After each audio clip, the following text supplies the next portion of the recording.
Well, greetings and salutations, everybody. Hello, I'm Bubble Freak. Welcome to the John Campea YouTube channel and this very special Star Wars The Rise of Skywalker open spoiler discussion. Now, in case the title didn't give it away, and in case I just didn't make it abundantly clear, this is an open spoiler discussion. Okay, guys? Okay? Are we all clear? Open spoiler discussion. So please do not complain that you got spoiled watching this, because this is going to be a totally open spoiler discussion. Now, we're going to spend most of today talking about, taking your questions and your thoughts and your observations about Star Wars The Rise of Skywalker. First couple of minutes here, I'm going to talk about this, though. I want to talk about some of the specific things that I both liked and disliked about Star Wars The Rise of Skywalker. Now, everybody knows, if you follow me on social media, you know I'm not a big fan of this movie. I didn't particularly like Star Wars The Rise of Skywalker. That's not to say there's not some good things about it. There are. And, the very first thing I tweeted when I came out of the movie, and the very first thing I put out on social media was, I don't like this film personally, but there are positives in it, and I think a lot of people are going to like it. I actually think a lot of people are going to like this movie. And I certainly knew more people would like it than, say, like The Last Jedi. And sure enough, the last I checked, the movie was holding over an 80%. Both, it has both positive, the majority of critics and audiences like it. So I think Rotten Tomatoes is 56, 57%, which is the majority of the critics like it. And about 80+% of the audience likes it. So we're going to talk about the things, we're going to go in depth here and talk about all the things that we liked and disliked and some observations. Now, let me start off here by talking about the things I liked about Star Wars The Rise of Skywalker. Let me tell you about a couple things that I think the movie did actually very well. The first thing I want to start off with, and this is in no particular order of importance, but the first thing I want to start off with is the score of John Williams. John Williams, you might have heard me say this on my show earlier this week, but the first thing Anne said, my wife Anne, as we came out of the premiere, she said, John Williams conducted the shit out of that movie. And I have to admit, she was absolutely right, because I've seen the movie 3 times now. And every time I've gone in to watch the movie has consistently got, the score, I should say, consistently got more and more awesome to me. I really started to pay attention to the finer notes of when Williams would hit certain notes and things like that. And to me, it was a big, big win. So the score of the movie I thought was fantastic. I actually think it's the best score of any of the new Star Wars films. I think it's the best score of any of the new Star Wars films. So that was a big, big positive to me. A second big positive to me for Star Wars The Rise of Skywalker was the use of John Boyega's character Finn. I really liked the Finn character in The Force Awakens. I thought one of the biggest problems with The Rise of Skywalker, or not The Rise of Skywalker, sorry, The Last Jedi. I thought one of the biggest problems with The Last Jedi was how they completely misused Finn. Not to mention everything that Finn was associated with, like the whole Canto Bight thing and all that kind of stuff. But just the basic way they used Finn, I thought was one of the big problems. And I like The Last Jedi, but that was one of the big glaring problems to me, was the misuse of the Finn character. Coming into The Rise of Skywalker, I actually really enjoyed Finn. I liked the way they used him. I thought he played to the humor really well, and we'll get to the humor in a second. And I just thought he had better narrative purpose. He fit into the narrative better, the way it was all constructed. And just all around, generally speaking, I thought the way they used Finn was a big step up from The Last Jedi, and I really enjoyed the character. So that's the second big thing I want to talk about as far as the things that I really liked about it. The third thing I quite enjoyed about this movie was actually the action. I thought the action was quite good. Now, look, none of the lightsaber fights in The Rise of Skywalker come close to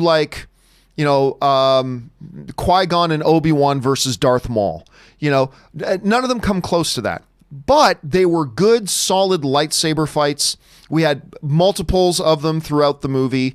The starship battles were cool, not anywhere near as good as, the Return of the Jedi, but the starship battles were good. I like the race scene across the desert. They fly now? I mean, some people don't like that line, but I think that entire sequence was really good and exciting.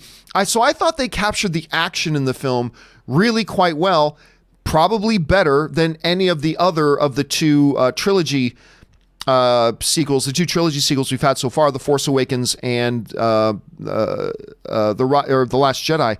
I thought the action of The Rise of Skywalker captured better than either of those two. So I thought the action was actually really quite good and quite enjoyable. The fourth thing I want to point out as a highlight, and by the way, there are other things I like about the movie too, but these are just the four highlights to me of things that I really enjoyed. The fourth thing that I really think is worth mentioning is the humor. For some reason, there's some segment of movie fans now that think humor's a dirty word. No, you shouldn't put funny things in a movie. Get out of here. Anyway, I thought the humor in it worked really well. I thought the humor of this movie was funny. I thought the timing of it was really good. I thought it hit well. And I'll tell you what, I thought the humor might have been the best use of humor in any Star Wars movie, not just the new Disney era film. I think the humor might have been the best humor used. This isn't the best movie of all the Star Wars films, but I thought the use of humor was really on point. I really, really enjoyed it. Like everything from the gags themselves to even just the little timing things. Like even when C-3PO, whose memory is wiped, talking to R2-D2 and saying, "You want to do what to my head? Under no circum..." And then quick cut edit to his head. I mean, just even little timing things like that really enhanced the humor. And I thought the humor in this movie was really good. Now, again, there are other things I like about this movie. I thought Daisy Ridley's performance was really good. I thought, the Poe character was quite good. There's a lot of things I liked about it, but the four big standouts to me was great score, much improved use of the Finn character, really solid action, and a wonderful, wonderful use of humor. So these are the things that I see as the big highlight things about what I really liked about Star Wars, The Rise of Skywalker. That said, there are a number of things that really struck me as did not work. And I'll tell you one of the things that I know I'm going to get a lot of pushback on. And if you disagree with me, by the way, if you disagree with me about anything that I have to say, that's totally cool. We're film fans together. We're supposed to disagree. It's all good. You're allowed to disagree with me. It's all good. But I know this one thing I know I'm going to get a lot of pushback on. But, a lot of times there are things I don't think they should do in a movie. And then they do them. And they work out great. It's like, yeah, that worked great. You guys hear me talk about that on my show all the time, right? Like many times when I'm talking about a movie, it'll be, man, I really didn't think they should do this, but they did it, and holy crap, it worked great. I mean, yay, it worked great. Like always, I love pleasant surprises.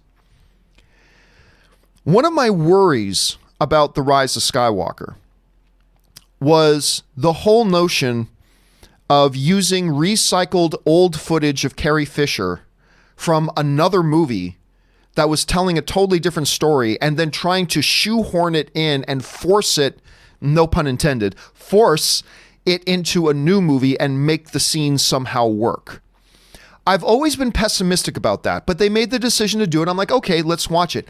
And I got to tell you guys, for me, and I think for some of you, it'll be different, but for me, everything that involved Leia in it felt off because you could just tell that these scenes that Carrie Fisher was acting was not meant for that scene. These lines Carrie Fisher was reading and was performing was not meant to be put into this context and not meant to be in this particular scene.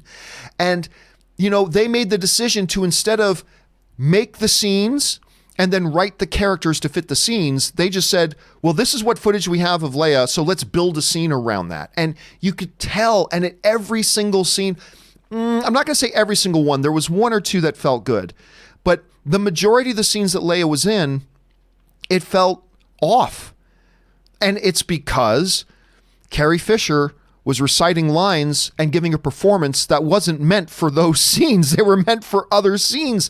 And for me, it really didn't work. And what really highlighted to me, too, was the death of Leia. Where it's like, really? Just saying, That killed her? That killed her? Just going, ban. And by the way, all it took to turn Kylo Ren was ban. That's really all it took? That's all it took. Anyway, we'll get to that stuff in just a second. But unfortunately for me, and I was really looking forward to seeing Carrie Fisher on the screen again. I was really hoping it would work, but for me, that was just something that did not work. So that's one thing that really stood out to me as not working in the movie.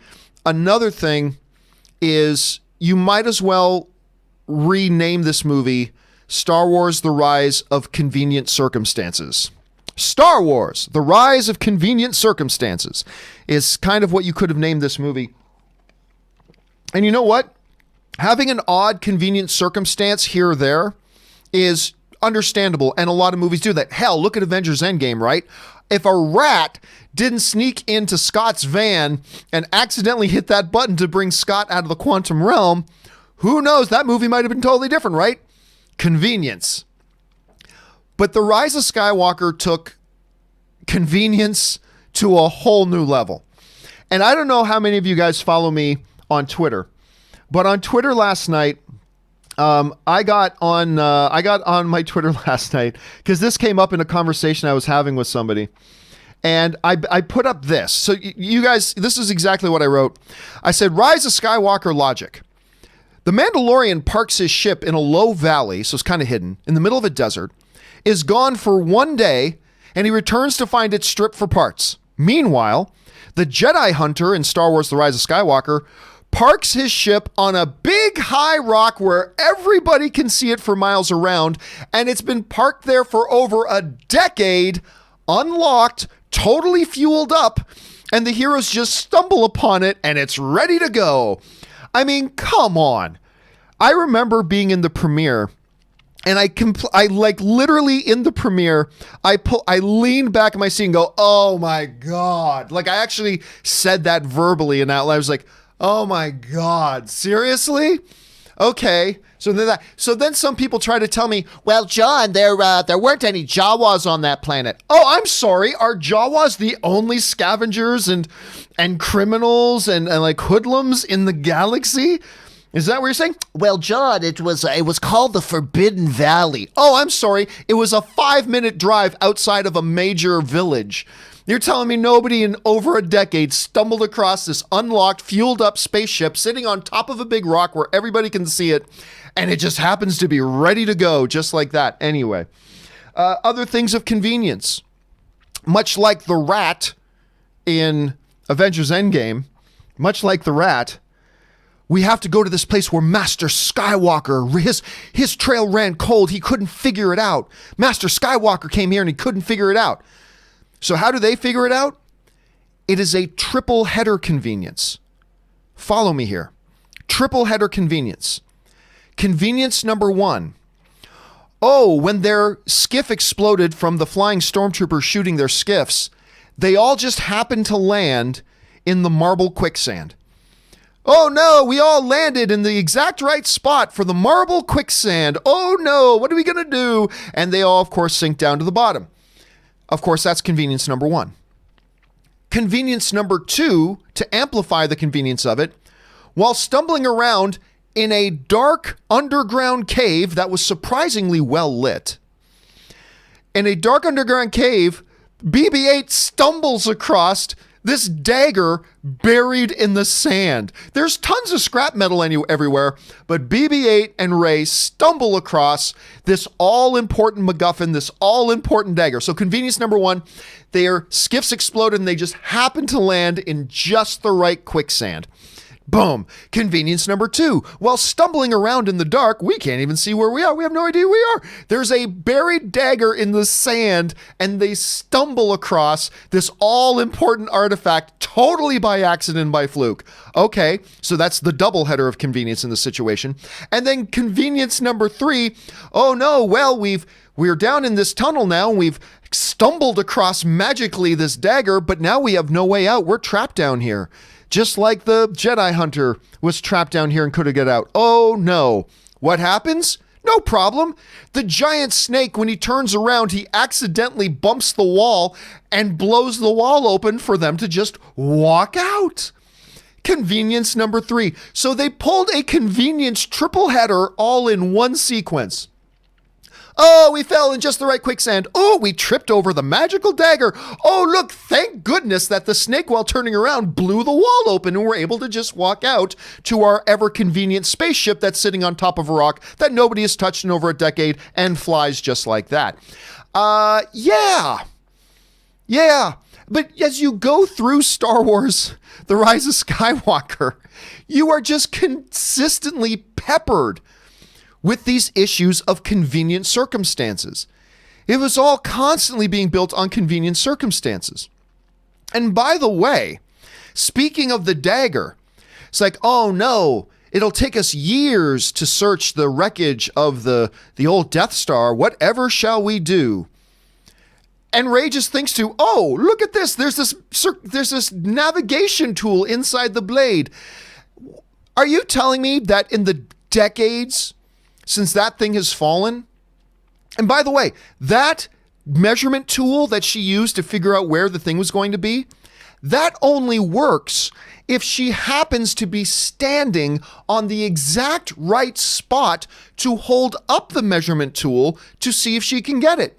If she's standing 100 yards to the left or to the right on this entire planet, then it doesn't work. So just was so lucky to be standing in just the right spot to think, hey, I've never looked at this dagger before. I wonder if a measuring instrument will come out. Oh, look, how convenient. Hold it up. Oh, it's a good thing we happen to be standing in just the right spot.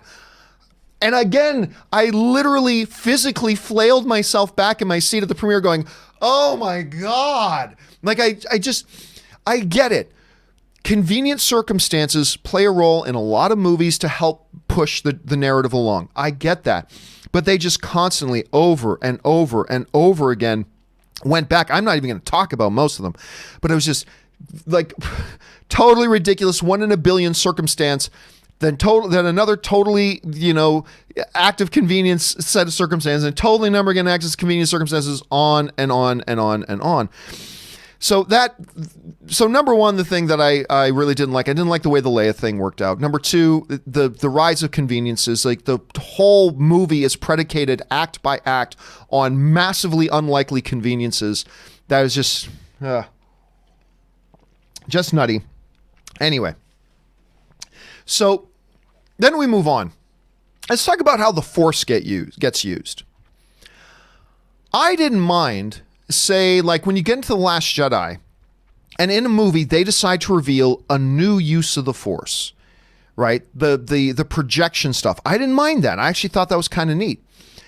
It felt like they took that to a ridiculous level, though, where now this Force projection thing becomes Amazon delivery.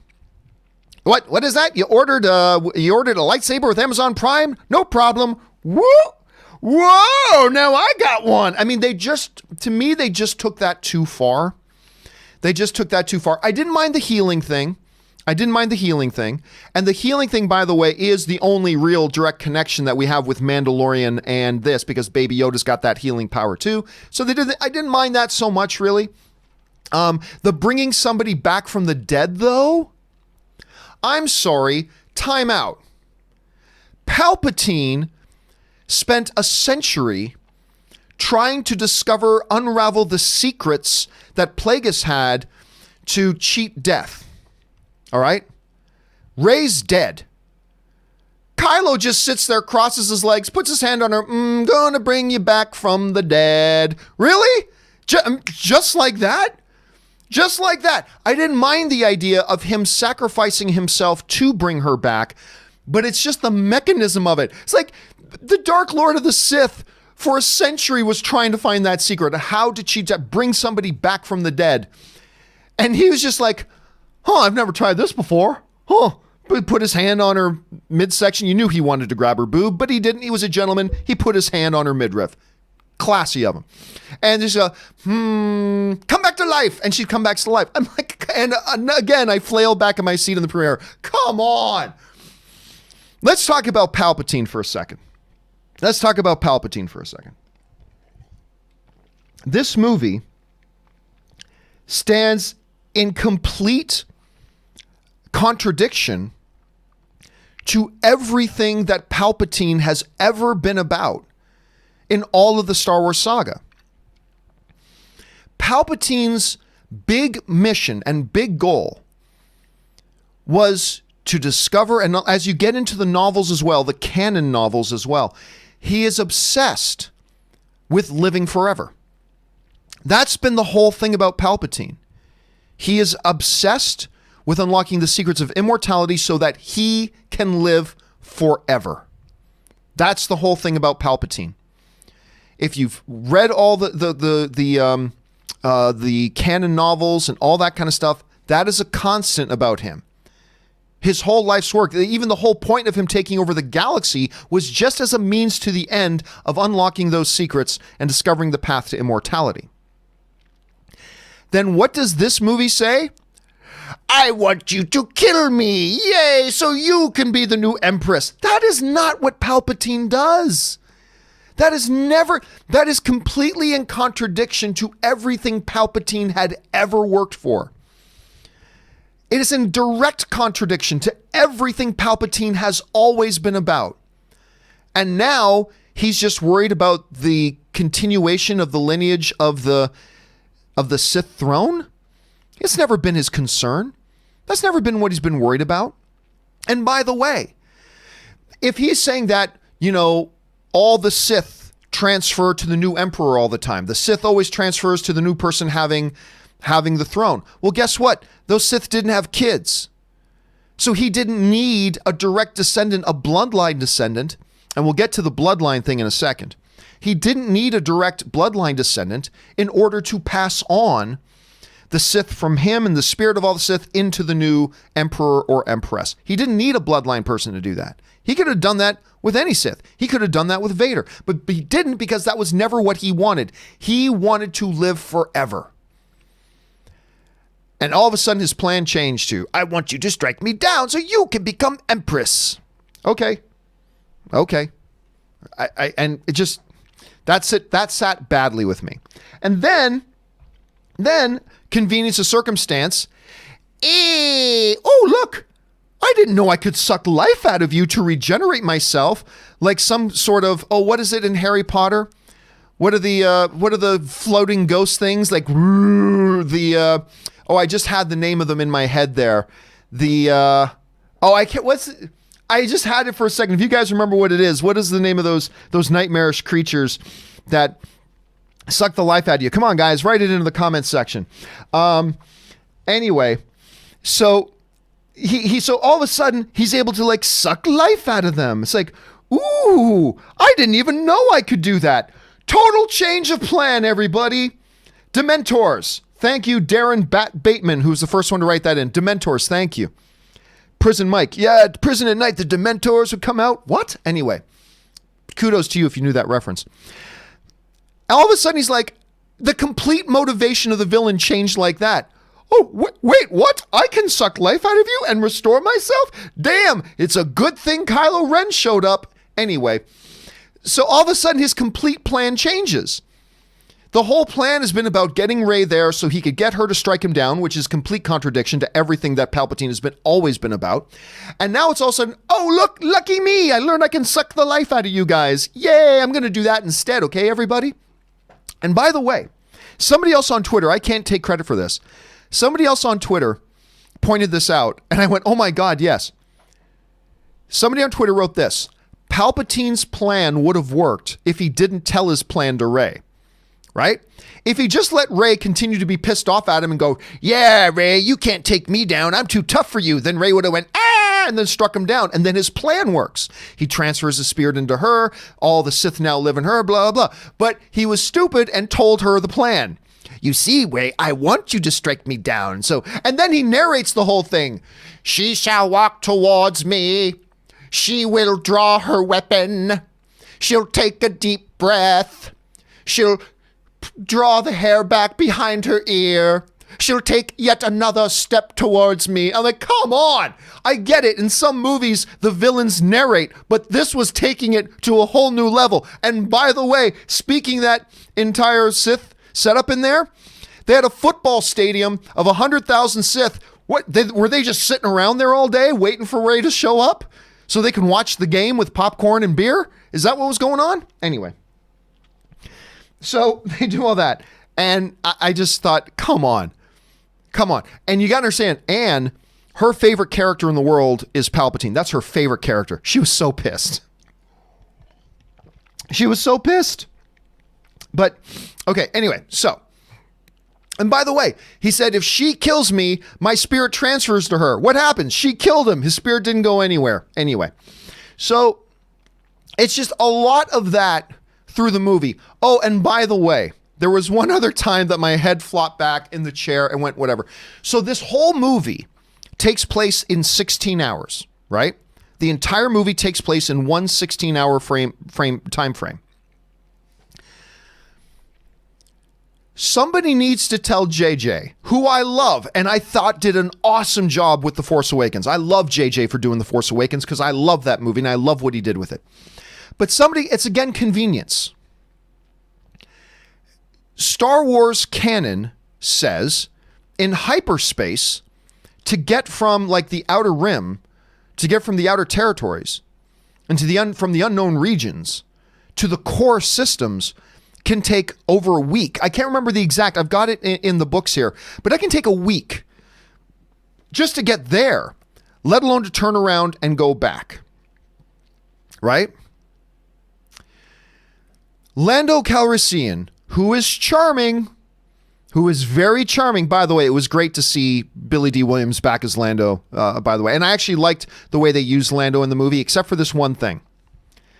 So they've only got like an hour left before the fleet launches and destroys the galaxy. And then we'll get into in a second now, oh God, now every Star Destroyer is a Death Star. We'll get to that in a second. In 15 minutes, Lando travels to the core systems. He must have had Korg with him handing out flyers for the revolution because it took him 15 minutes to fly to the core systems, go around and talk to 10,000 people with combat-ready spaceships, and then all travel, because they said at the briefing, Lando will travel to the core systems and rally support. It's like he can't get to the core systems and then get out to where the Sith fleet is in less than a week. He's going to do it in an hour? He's got to not just travel there, he's now got to talk and convince thousands of individuals with combat-ready starcraft to then make the long, arduous, week-long hyperspace journey from those core worlds to the Sith world and take it out before the doomsday clock runs out. So Lando goes, yeah, I got it. He leaves. 15 minutes later, there's more of us, Poe. And then you pan up, and granted, it's a beautiful shot. It's a beautiful shot. The camera pans up, and the classic Star Wars music starts bum, bum, bum, bum, with the violins. Right, that classic Star Wars music starts playing. The camera pans up, and you see this new rebel fleet of just people popping out of hyperspace, and there's thousands of them. It was a great shot. I mean, I'm complaining about the circumstances of it, but you got to admit, that was a pretty breathtaking shot. But the fact, again, that they went back to the whole thing of convenience. Lando can't get from where he is by Star Wars logic. I'm not talking about our regular world logic. I'm talking about the logic that the world of Star Wars itself set up to govern its own universe. By Star Wars logic, he couldn't have flown from where they were to the core systems, rallied thousands of ships, and flown all the way back out to the unknown regions to have this big combat thing without it was so utterly ridiculous that, again, I flailed myself back in my chair going, oh my God. Like, it was just completely ridiculous. Now let's talk about the Star Destroyers. Let's put aside for a second the fact that how did he build like 1,000 Star Destroyers? Let's just assume that he had the resources, okay? It's still the Sith. They have resources. Let's just assume they have the resources to do it. Who was flying all those ships, by the way? They never once touched that. Never once touched on who's flying these Star Destroyers. Anyway, so they have this Star Destroyer fleet. And just out of nowhere, they go, hey, let's destroy that system where Kerry Russell was. Yeah. All of a sudden now, every single Star Destroyer has a planet-destroying weapon. Every single one of them now. So now, we're not just getting another Star Destroyer, we're getting 1,000 Death Stars. We're not just getting one Death Star, we're getting 1,000 Death Stars. And they all have planet-killing weapons. And by the way, let's talk about the design flaw. Now, sometimes people will joke about the first Star Wars movie, about A New Hope, about the design flaw. Who left an exhaust port that if a perfectly placed torpedo shot magically guided by space wizards to go down and hit the core to blow it up? Who would make such a design flaw? How about this? What if we have a giant football field size cannon on the bottom of every Star Destroyer that just a single A-wing, go back and watch the movie, this was in the movie, one single A-wing can just point his guns at this football field size cannon on the bottom of a Star Destroyer, just shoot it, and it blows up the whole Star Destroyer. Every single Star Destroyer had a giant self-destruct button on the bottom. Hey, you don't even need a big gun. Even an A-wing could fly up to it. Single A-wing fighter ship, just shoot the big gun, it explodes and blows up the whole Star Destroyer. Who designs that? I mean, we complain and joke about the little exhaust port that magic space wizards can put a single torpedo down. This was a giant football field's kick me sign on a Star Destroyer that a single starfighter could just shoot it and easily, because it's the size of a football field, and blow the entire Star Destroyers up. Who comes up with that? Who comes up with that? And then all they had to do, hey guys, these giant Star Destroyers? Yeah, take a slingshot and hit its underbelly and they all blow up. And so across the galaxy, all the Star Destroyers were blowing up. Anyway, I could go on and on and on. And you know what? I'm not even going to say that this was a big problem. J.J. Abrams, for those of you who watch the John Campea Show, I read on this show the other day that J.J. Abrams, I quoted an interview with J.J. Abrams from all the way back in with Empire Magazine, back when when The Force Awakens was coming out. And I quoted this article in Empire where J.J. Abrams talks about Rey, saying that Rey is a nobody. He said, there's something beautiful that I like writing about, stories about nobodies who later ascend to become something. It's great. Not everybody has to be a princess of lineage. It's great taking characters who are nobodies and watch them evolve into something. And then when she was asked about it, Daisy Ridley, when Rian Johnson just followed through on that, what JJ intended, that Rey was literally from nothing, just like all Force users from the history of the galaxy other than the Skywalkers have always been, Daisy Ridley said, no, what Rian Johnson did in The Last Jedi is what JJ told me about the character right from the very beginning, that Rey was a nobody. Clearly, JJ made the decision to change directions. He moved away because he listened to the fans complaining, and he moved away from that and decided to make her a Palpatine. And I'll be honest with you, it's not what I wanted him to do. I loved his original idea. I loved the idea that Rey was just another Force user in the history of the lineage of the Jedi to come up Force sensitive, and the Force was moving through her to make her be the balance to the darkness in Kylo Ren. I loved that concept. I loved the idea, and I didn't want them to make her lineage important. I didn't want him to do that, but he did. And you know what? It was fine. Honestly, out of all the things I can complain about this movie, that's actually not one of them. JJ decided to change directions. And you know what? It was neither here nor there. I don't think that hurt the movie. So that's a good example of something. They did something I didn't want him to do, but it actually worked out fine. I mean, that part worked out fine. The one thing that drove Anne crazy, though, because she's a big Palpatine fan, was throughout the movie, Rey's being told, don't be ashamed of who you are. Don't be afraid of who you are. Don't be afraid of who you are, Rey. You can embrace who you are. Don't, because it's your heart that matters. Embrace who you are. Don't be afraid, Rey, of who you are. And what's the last thing she does in the movie? Changes her name. The whole time she's being told, don't be afraid of who you are. You are who you are. It's not just your blood, it's your heart. So don't be afraid of who you are. So what is the very last thing she says in the movie? I'm Rey Skywalker. That pissed Anne off. because Anne loves Palpatine. She wanted Rey to embrace the name Palpatine because it doesn't matter that her grandfather was a giant dick. She is who she is. And then the last thing she did was change her name. So I don't know.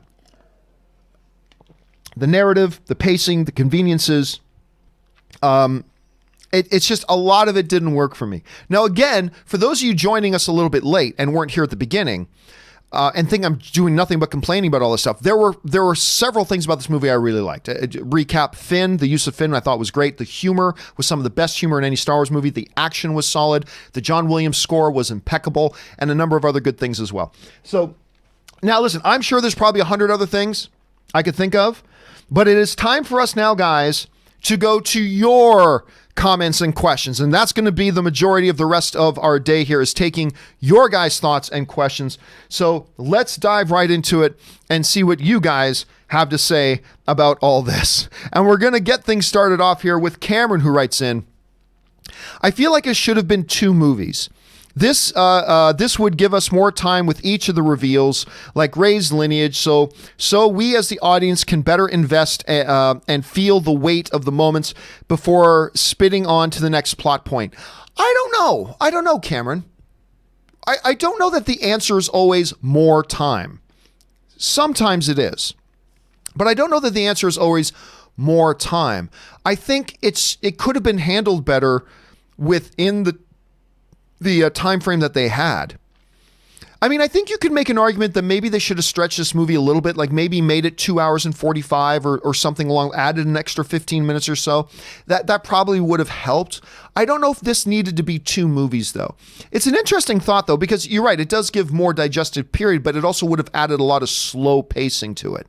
And one of the things that I thought was strong about the movie was actually the pacing. I mean, this movie moved at a breakneck speed, and I appreciated that. I did. With all the complaints that I have, I actually thought the pace of the movie was really quite enjoyable.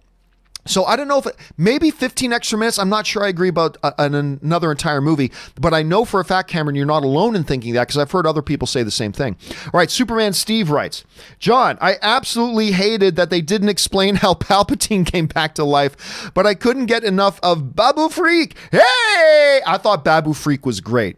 Yeah, hello, I am Babu Freak. I loved Babu Freak. But the scene to me that I love most is when 3PO wakes up with the red eyes, gives the coordinates, the Sith Wayfinder is located at blah, blah, blah, blah, blah, blah. Shut down. Babu Freak. Hey! I thought Babu Freak was great. You know, it's funny because when we did Dark Side, Light Side, this is before the movie came out. Christian and I were talking about how, well, they're going to explain, because they showed him dying in the movies. They will explain how he comes back from the dead. Whether he survived, whether he was brought back, whatever, they'll explain it. And Christian said so beautifully, he said, yeah, what they can't do is, Emperor, how are you back? And have the Emperor go, because. But that's basically what they did. Now, I will say this for it, though. He implies something deeper when he says, the dark side of the Force is a pathway to many abilities that some would consider unnatural. So mimicking the line he said in the prequels. So that implies some sort of use of the Force, but that was just basically JJ and Lucasfilm going, we don't want to there's too much other stuff to deal with. We don't want to deal with this one question. That's really what it was. They threw in that line so they could go, you know what? We just don't want to deal with that question. We got enough stuff to deal with. And to a degree, I get it. Is how Palpatine came back actually that important to the story? Actually, no. It's not actually critical to the story that we understand how he came back. It would have been nice to know how he came back, but it wasn't actually critical to the story. So it bothered me a little bit, but upon reflection, I guess it's not that big a deal. But yeah, I love Babu Freak, man. All right, Anthony R. writes, I love the EU, well, in the good parts. I agree. There are parts of the EU I love. A lot of the EU is terrible. And the animated show, but the stuff in this movie felt like it belonged in the shows or in a bad EU story. I'm iffy on the teleportation and life energy stuff. Again, the life energy stuff to me, that seems to fit with what we understand about the Force. The life energy stuff, I get it.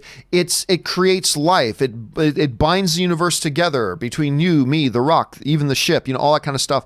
So that to me was not a stretch for our understanding of the Force as it has been portrayed in the movies up until this point. The Amazon Prime instant delivery system, that seemed to be pushing it a bit for the sake of convenience of the story. So I mean, it might grow on me, Anthony. It might grow on me. But for now, that's something that, yeah, it didn't work for me. And I agree. There are certain parts of the movie that, felt like it belonged in an animated show. Or felt like it belonged in an EU novel. Just a little bit. But it is what it is. All right, James A. writes, favorite moment, Chewie's reaction to Leia's death, that was good. And also, Ahsoka being heard with the Jedi's past, does that mean she's dead by 9? Yeah, means she's dead by 9. I think that confirms that she's dead by episode 9. There were a lot of Jedis that you heard whispering in her head. So, and including, I believe that was Hayden Christensen going, bring balance to the Force as I once did, So there was that. And yeah, Chewie's reaction to Leia's death was really good. I like that. By the way, favorite moment of the movie for me, Chewie holding up that damn medal. That medal he has waited 42 years for, holding up the medal. Call it sentimentality, but there was something that made my heart happy seeing Chewie with that medal. That was a really good moment. I like that moment a lot. All right, Anthony R. writes, Palpatine got promoted from being in the Senate to being all the Sith. Nice paycheck, but more responsibilities. I am all the Sith. Really, it's funny. You never mentioned that before. But okay, now you're all the Sith. Great. And I am Iron Man. Or I'm sorry, I am all the Jedi. Okay, cool. I mean, tit for tat. You got to one up them. I get it. So I'm feeling you, Anthony. All right. Stefan Dylan Wouters writes, Star Wars The Rise of Skywalker is a big mess. I especially dislike the pacing. I gotta admit, I kind of like the pacing myself. But anyway, I especially dislike the pacing. Characters didn't have time to breathe. Well, these are all characters that we already knew. Right? These are all characters we already spent 2 movies becoming really acquainted with, so you could afford a little bit of pedal to the metal, I think. But anyway, I didn't have time to breathe, and neither did I. Way too many plot lines and MacGuffins. Not going to disagree with you there. New characters were mostly useless, while some veterans had little to do. Script was terrible. I could go on. And, look, I agree. I have issues with the script. I have issues with, by the way, Knights of Ren did nothing in this movie. Like, if they didn't have the Knights of Ren in this movie, I would have been okay with that. But they decided, let's put these Knights of Ren that we've been talking about ever since The Force Awakens, let's put them in the movie. They just followed people. That's it. That's what we got to see the Knights of Ren do. Follow people. They were private eyes, see? So I trailed him. I put a trail on him and I followed him around, see? I mean, they followed people. The Knights of Following People, Ren. That's what they did. That's what the whole movie did. We walk beside Kylo Ren to look cool, and then we follow people. And then they had a slow motion, quick action sequence where they just got their asses handed to them by Kylo Ren. It would have been, honestly, it would have been better, and it would have maintained the mythos of the Knights of Ren if they just didn't have them in this movie. I honestly think it would have been better for the mythos of the Knights of Ren had they just not been in this movie in the first place. Because all they did was walk around and, look, we're the Knights of Ren. What do? We follow people. We follow people really well. I was like, oh, okay.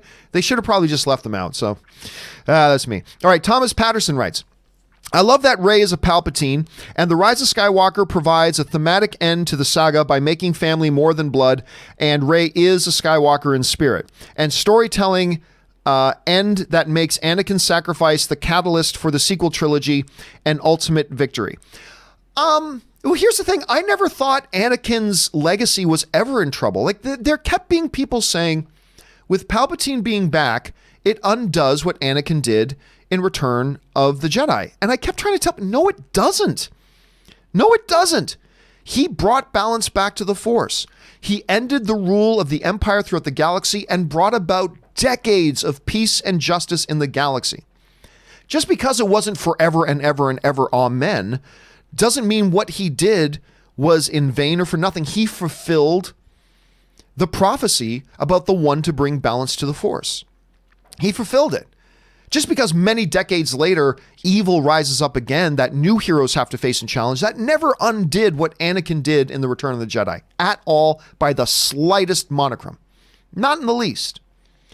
So I never thought Anakin's sacrifice was, and the legacy of that sacrifice was ever in question. I never thought that was ever in question. So I'm not sure that this movie did any more to endorse that, but I did like his voice in her head saying, bringing balance to the Force as I did.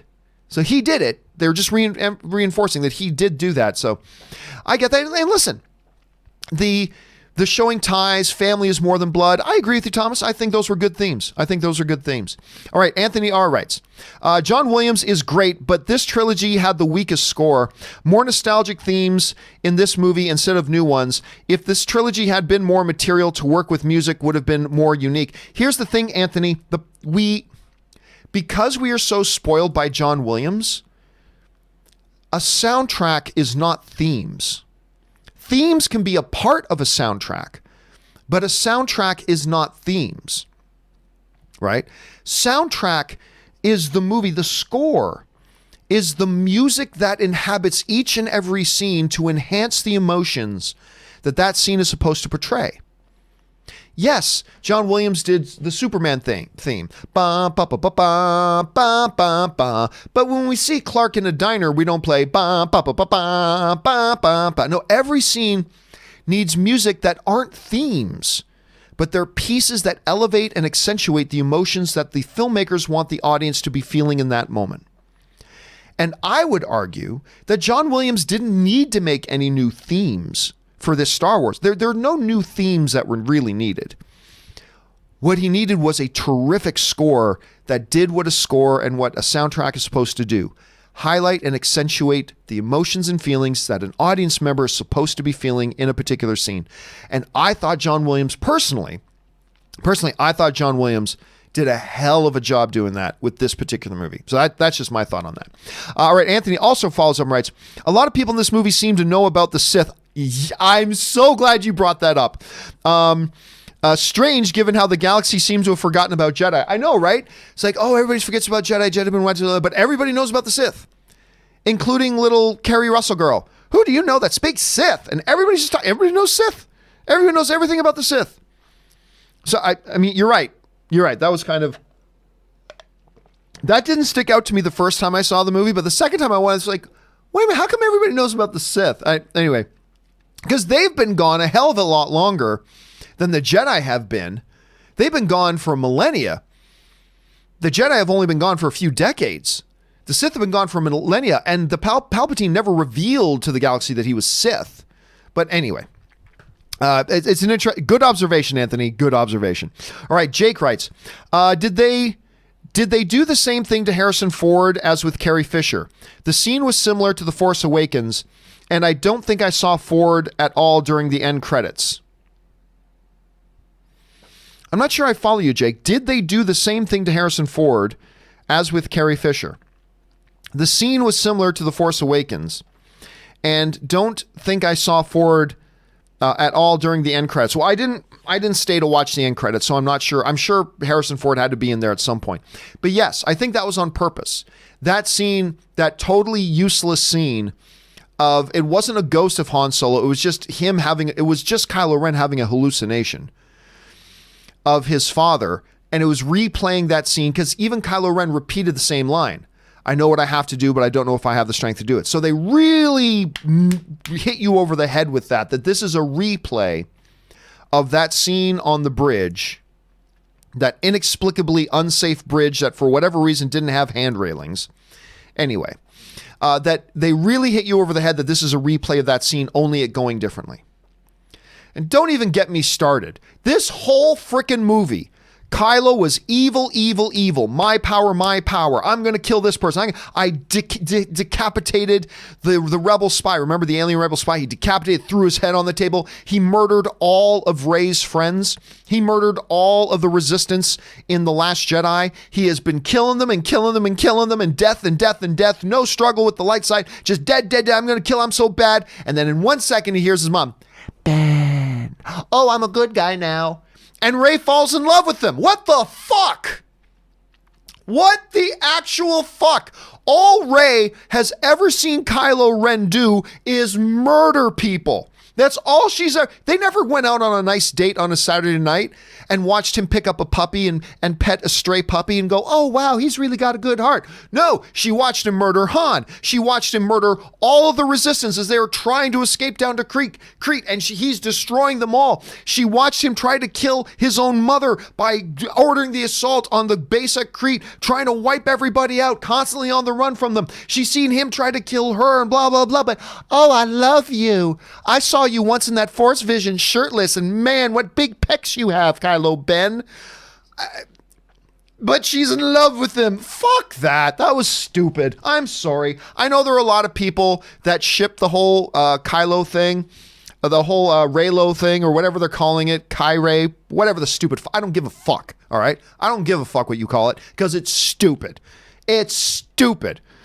But I got to admit, in the theater I was in on opening night with an audience, when Ben and Rey kiss, listen, man, the audience reacted. I thought it was fucking stupid. I thought it was the dumbest thing. But to be fair, it got a pretty big reaction from the audience I saw it with. So I may have thought it was dumb, but there was a lot of people that really liked it. So kudos to them. Kudos to them. It got a reaction from the audience, so it's only fair that I mention that. Got a big reaction, but I thought it was dumb. She's never seen him do one nice thing. She's never witnessed Kylo Ren do one kind or good thing. She's only ever seen him murder. So much murder. Murder, murder, murder. Murder is my hobby. Murder is my pastime. I like to murder. Hello, my name's Kylo Ren. I murder. And that's all she's ever seen him do. And he was about to strike her down and kill her. Remember on the fight on the Death Star wreckage? He was about to kill her until Leia went, Ben.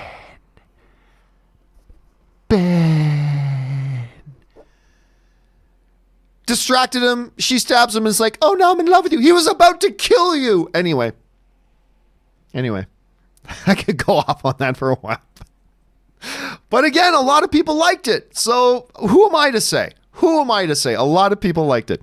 Okay, K Major writes, they introduced Palpatine in the crawl. I knew I was in for a rough ride. Yeah, that was questionable. One of the strengths of Star Wars is you can do a lot of setup just in the opening crawl. I thought the return of Palpatine, that's something you do on screen, not in an opening crawl. So, to be fair to them, though, I'm not quite sure how else you do it without making the movie another hour long. But yeah, I remember when the opening crawl first started, it's like, really? We're just jumping right to that? Not only is Palpatine back, but he's already sent out his message to the universe, and in 16 hours, the galaxy is destroyed. Really? Well, whatever. I don't know. I agree. It didn't sit right with me, but I also don't know that I can just come up with a lot better of a way without adding an extra hour of screen time to the movie. So maybe it was the best choice. I'm not really sure. Dassy writes, I post this question early before open mic and forgot to post it after. Question. Since the reveal of Rey's lineage, is she now considered a Disney princess? You know what? That is not actually a ridiculous question. She is technically of the bloodline of the last person to hold the Sith throne. You know, I never even thought of it in those terms. Yes, I'm going to say yes, you can count her as a Disney princess. She is the descendant of the last legitimate holder of the Sith throne. She is a great observation, Dassy. That's a great observation. I think you're bang on the money with that. I hadn't even thought about that. All right, K Major writes, I hated with a passion that ridiculous kiss. Oh, me too, brother. Where the hell did that come from? Like, seriously. Even though I'm not one for shipping, it crapped all over Finn's feelings for Rey blatantly. Well, I don't care about that. I don't care about that Finn had... That doesn't matter. That's irrelevant. I don't care. I mean, we have all been in situations where either somebody likes us and we like somebody else, or we like somebody and they like somebody else. I mean, that's irrelevant. I don't mind that they did that. The part with Finn, completely irrelevant to me. You're there to tell the story, not to say what people want to hear. But again, I just thought that she's never seen anything but him murder. Hello, I'm Kylo Murder Ren. My buddies call me Murder. How's that for fun? Murder. And now, to be fair though, all right, when did the kiss happen? Now, I still hate it, but let's be fair. When did the kiss happen? The moment that he inexplicably had the ability to bring her back to life from the dead. He brought her back to life from the dead. If there's something that's going to turn you on, that might turn you on. If I was killed in a car wreck and some woman came over and brought me back to life, I might be a little turned on too. Just calling it like I see it.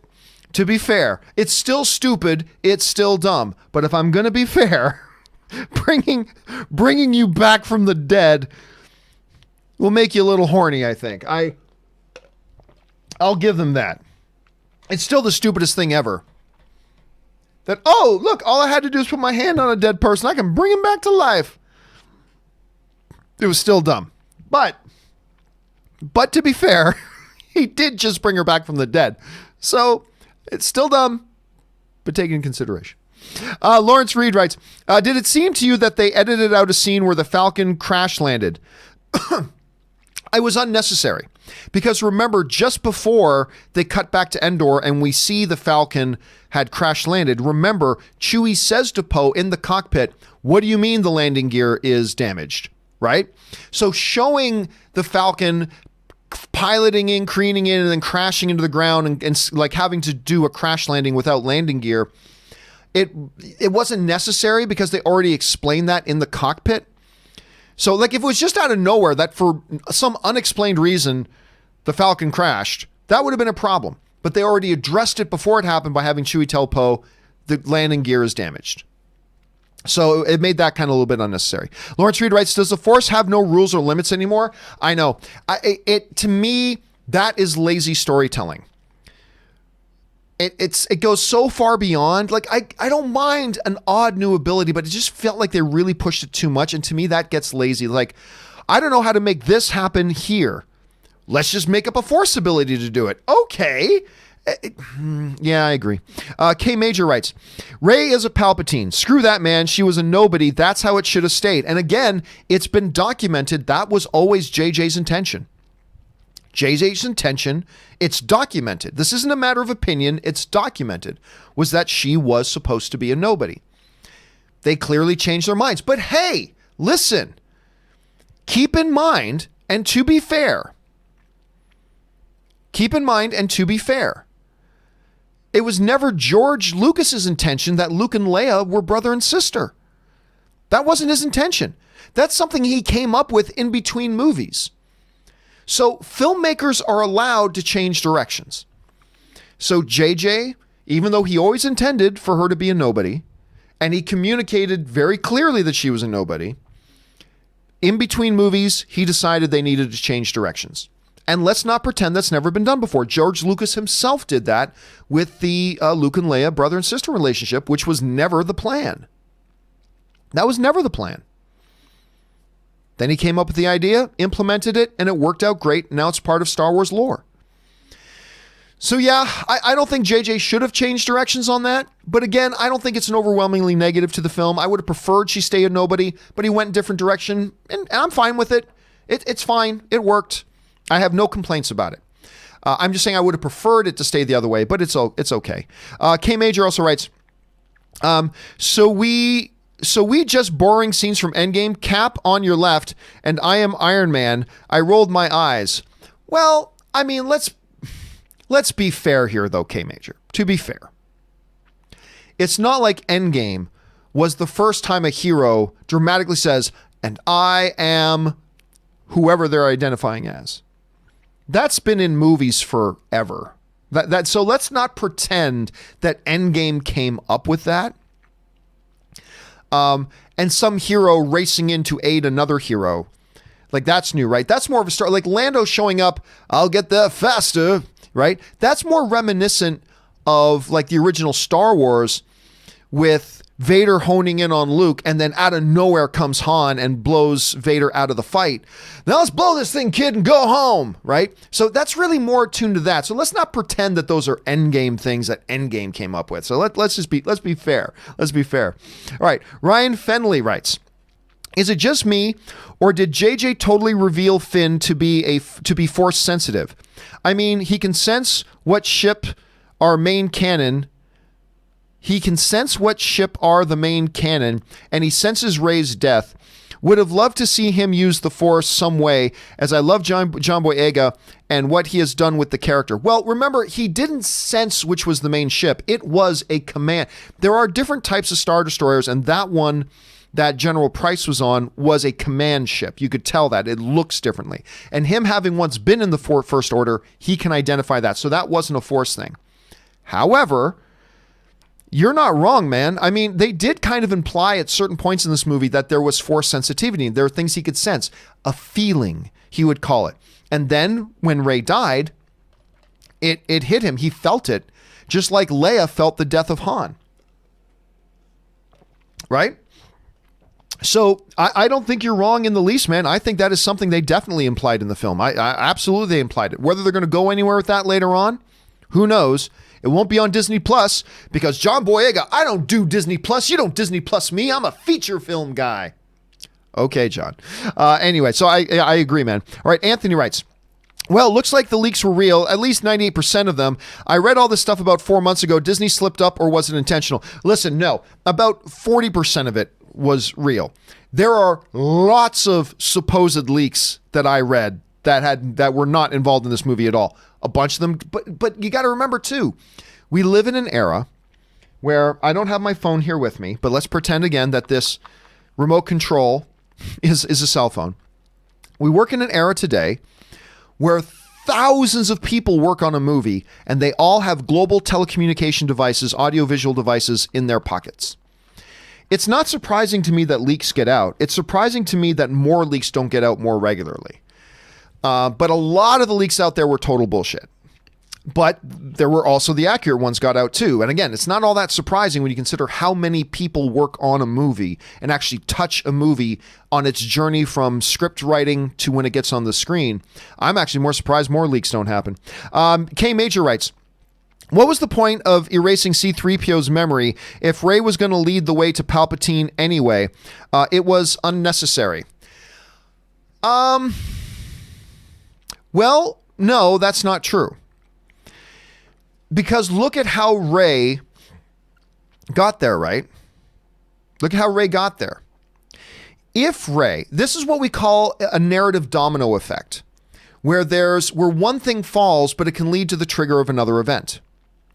If 3PO had never led them to Endor where the wreckage of the Death Star was, then Rey never would have come across the Wayfinder there to be found by Kylo Ren, who had the other Wayfinder in his ship that she then stole to get his Wayfinder. But if C-3PO never interprets the location of the other Wayfinder to get them there, then Rey never would have been able to steal Kylo's ship to have the other Wayfinder, right? So there's a narrative domino effect in place. So it was narratively necessary for 3PO to translate that so they could find the ship. So they could find that ship and get the Wayfinder. Anyway, Amin writes, I think this film shows why filmmakers shouldn't listen to the fans. Oh, I agree, Amin. I 100% agree. They can for certain things, but when you only appeal to fans, a lot of stuff don't work, and I agree. I think a lot of the stuff in here was clear fan service and trying to respond to what some very vocal fans were yelling instead of just bunkering down and making the story you want to make. And that's where I thought there were weaknesses in this movie Whereas in JJ's last movie, The Force Awakens, was really strong. Like, I love The Force Awakens. I love what JJ did in that movie. I thought he did a great job. And JJ directing this movie is one of the reasons I had a lot of faith in it.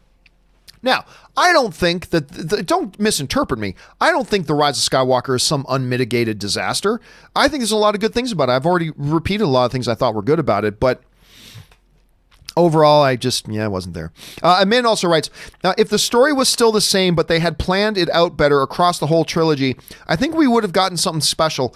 I think you can make an argument for that. I do. This whole notion of just let a new director come in and do whatever they want to do is bad. That's not how you navigate a franchise. It's how you can do a standalone movie. It's not how you successfully navigate a franchise. And, I like the new Star Wars movies in general, The Rise of Skywalker notwithstanding. But I don't think there's a lot of... It would be difficult to deny that if they actually sat down and blueprinted out generally the direction they wanted the trilogy to go, and then started from there, I think we would have gotten something better. Because I generally like the new Star Wars movies. A couple of them I love. But I don't think you're wrong that if they had started out with a general blueprint of which way they wanted to go, I think it would have worked out better. Christopher Lodi writes, I absolutely love The Rise of Skywalker. I'm glad it serviced the fans and not the trolls. Didn't Palpatine impregnate Shmi Skywalker? So wouldn't that make Rey and Ben related? That was never, ever implied in the movies. But in one of the comic books, yeah, but they've proven so many times. By the way, the training of Leia going all the way to her final day of training as a Jedi completely contradicts some of the stuff that we've been told in the canon novels, in the new canon novels, in Bloodline and Leia and stuff like that. There's complete contradiction in there too. So we have learned despite what Lucasfilm said, you cannot rely on any of the exterior stuff as truly being canon. It could be canon, but you can't rely on it as canon. And that is simply a principle you just brought up there, Christopher, that was never ever suggested in the movie itself, in the movies themselves. It was something that was hinted at and implied in a comic book, which in theory is supposed to be canon, but we've already seen a lot of stuff in the comics, in the new comics, that are in contradiction to the movies, and so it is what it is. So I'm not really sure we can rely on that at any rate. But listen, I'm glad you like the movie, man. I look, even though I didn't like The Rise of Skywalker, I wanted everybody else to like it. Even though I didn't. I want everybody to enjoy every movie they see, whether I like the movie or not. And if you had a good time, that's great. And by the way, you go look at the confirmed audience ratings. A lot of people are liking this movie, and I'm glad you're one of them, Christopher. Thanks for sending that in, man. All right. K Major writes, what's with the Empire building these constructs that rely on one important piece that needs to be maintained? That was dumb. I don't know if you're talking about the cannons, but yeah, man, I've already laid into my thoughts on the cannons. I mean, let's make this giant target that just one starfighter can shoot once and boom, it blows up the whole thing. And every Star Destroyer is a Death Star now. How convenient. How convenient. Yeah, K Major, it was dumb. Min writes, I still like the film, but there was way too much crammed into one movie. So unfortunately, it wasn't as good as it could have been, I think. See, I don't know. I've heard several people say that, Min. So you're not alone. You're not alone in your feelings on that. I don't know, as somebody who didn't really like the movie much myself, I don't know if the problem to me was cramming too much into one movie. There are a number of things I appreciated about the movie, and one of the things I appreciated was this real pedal to the metal kind of breakneck pace. That's not for every movie. Not every movie should do that. But there's something about this particular movie that I thought it serviced the movie a little bit. So, I don't know, maybe after I watch it a few more times, I'll change my opinion on that a little bit. But for now, yeah, I don't know that the issue of there being too much in the movie was necessarily a bad thing, so much as there was too many things that shouldn't have been there was a problem for me. All the conveniences and all these other things they did. So yeah, I don't know that there was too much just maybe too many things that were bad things. So I don't know. I still got to work that out for myself, Amin, but you're not alone on that. Anthony R. writes, not a screenwriter, so what I say doesn't matter. However, Palpatine coming back was weak. Better story would be that Snoke used a Force illusion to make someone think he died while he planned. No, I disagree with you, Anthony. I really disagree. I think bringing Palpatine back was a strong decision. I thought having Palpatine come back was a strong decision.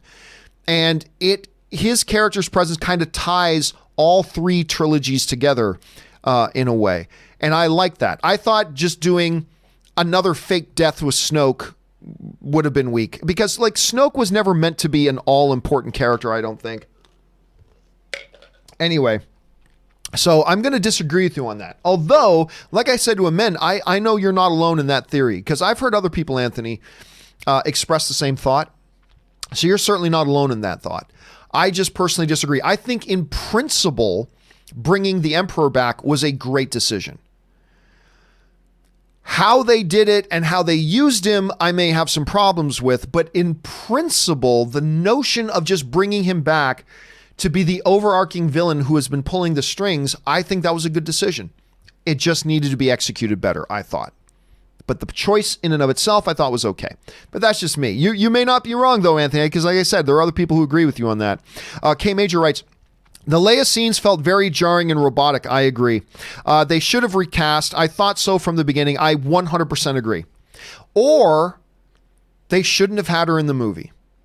I know it would have been a very, very odd choice to not have the Leia character in the movie. I get it. But it honestly would have made the movie better.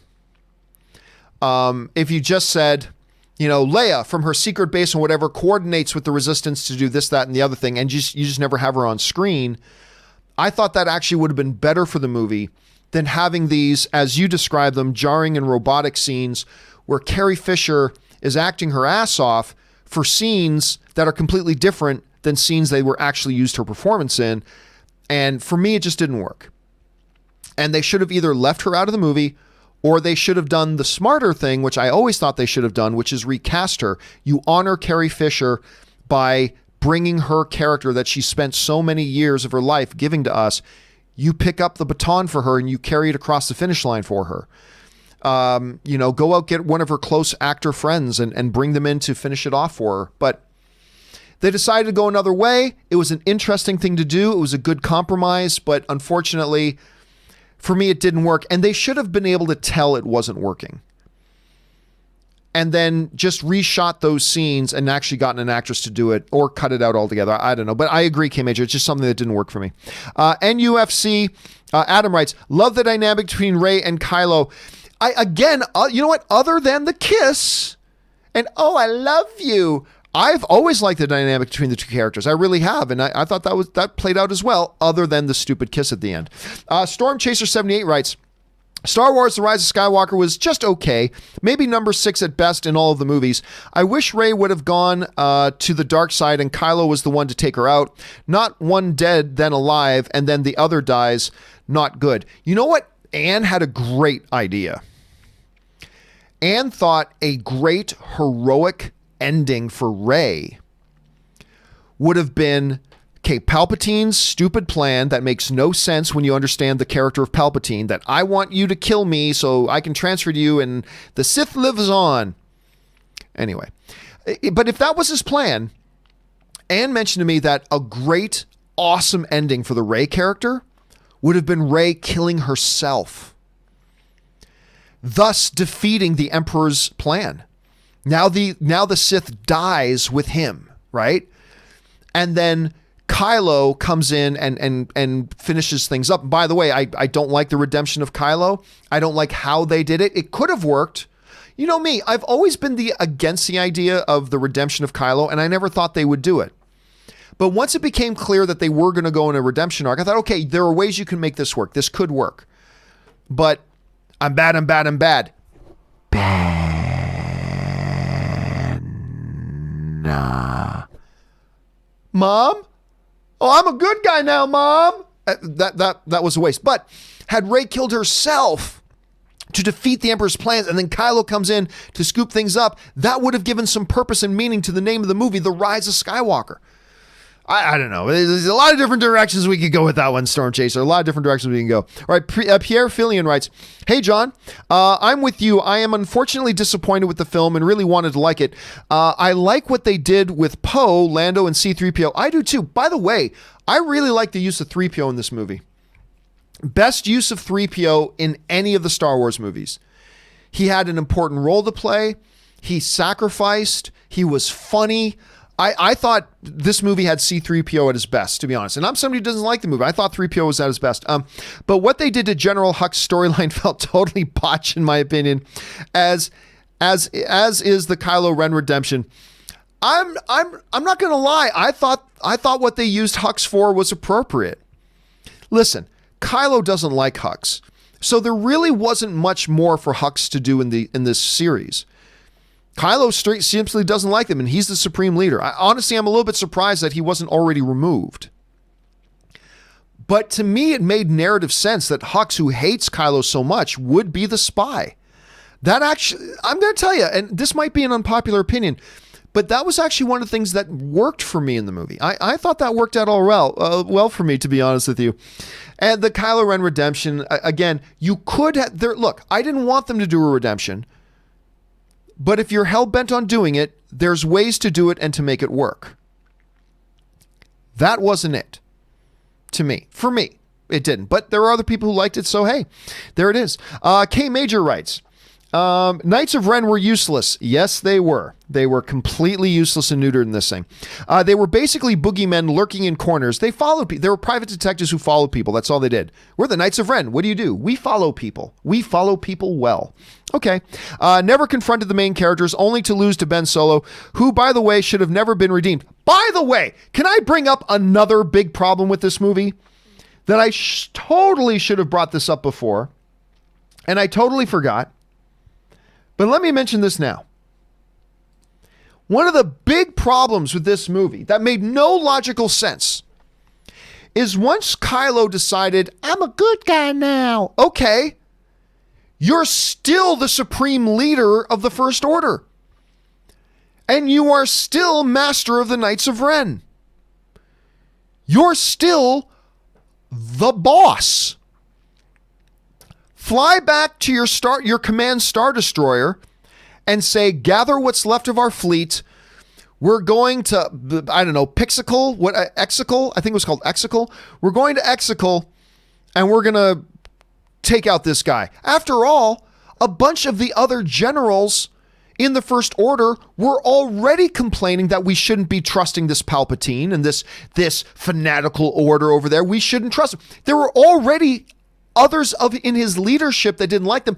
He was still the supreme leader. Fly back to your starship say new plan. We're going to fly to Exegol. We're going to take this motherfucker out. Let's go. And he's still master of the Knights of Ren. So he shows up and all of a sudden Knights of Ren are, we're going to kill you now. What, with your stick? I got a lightsaber. Yeah. I've seen the movie 3 times now, and that bothers me more every time. He is still the supreme leader of the First Order. He's still it. Go back to your ship, take out General Price, gather your rest of your troops, and say, we're going to Exegol now. Good or bad, he's still the leader of the First Order. That bothered me more every single time I saw the movie. Anyway, let's see. Where are we at here? Sam O'Neill writes, that first scene with Kylo wrecking everybody made Kylo my favorite character in Star Wars.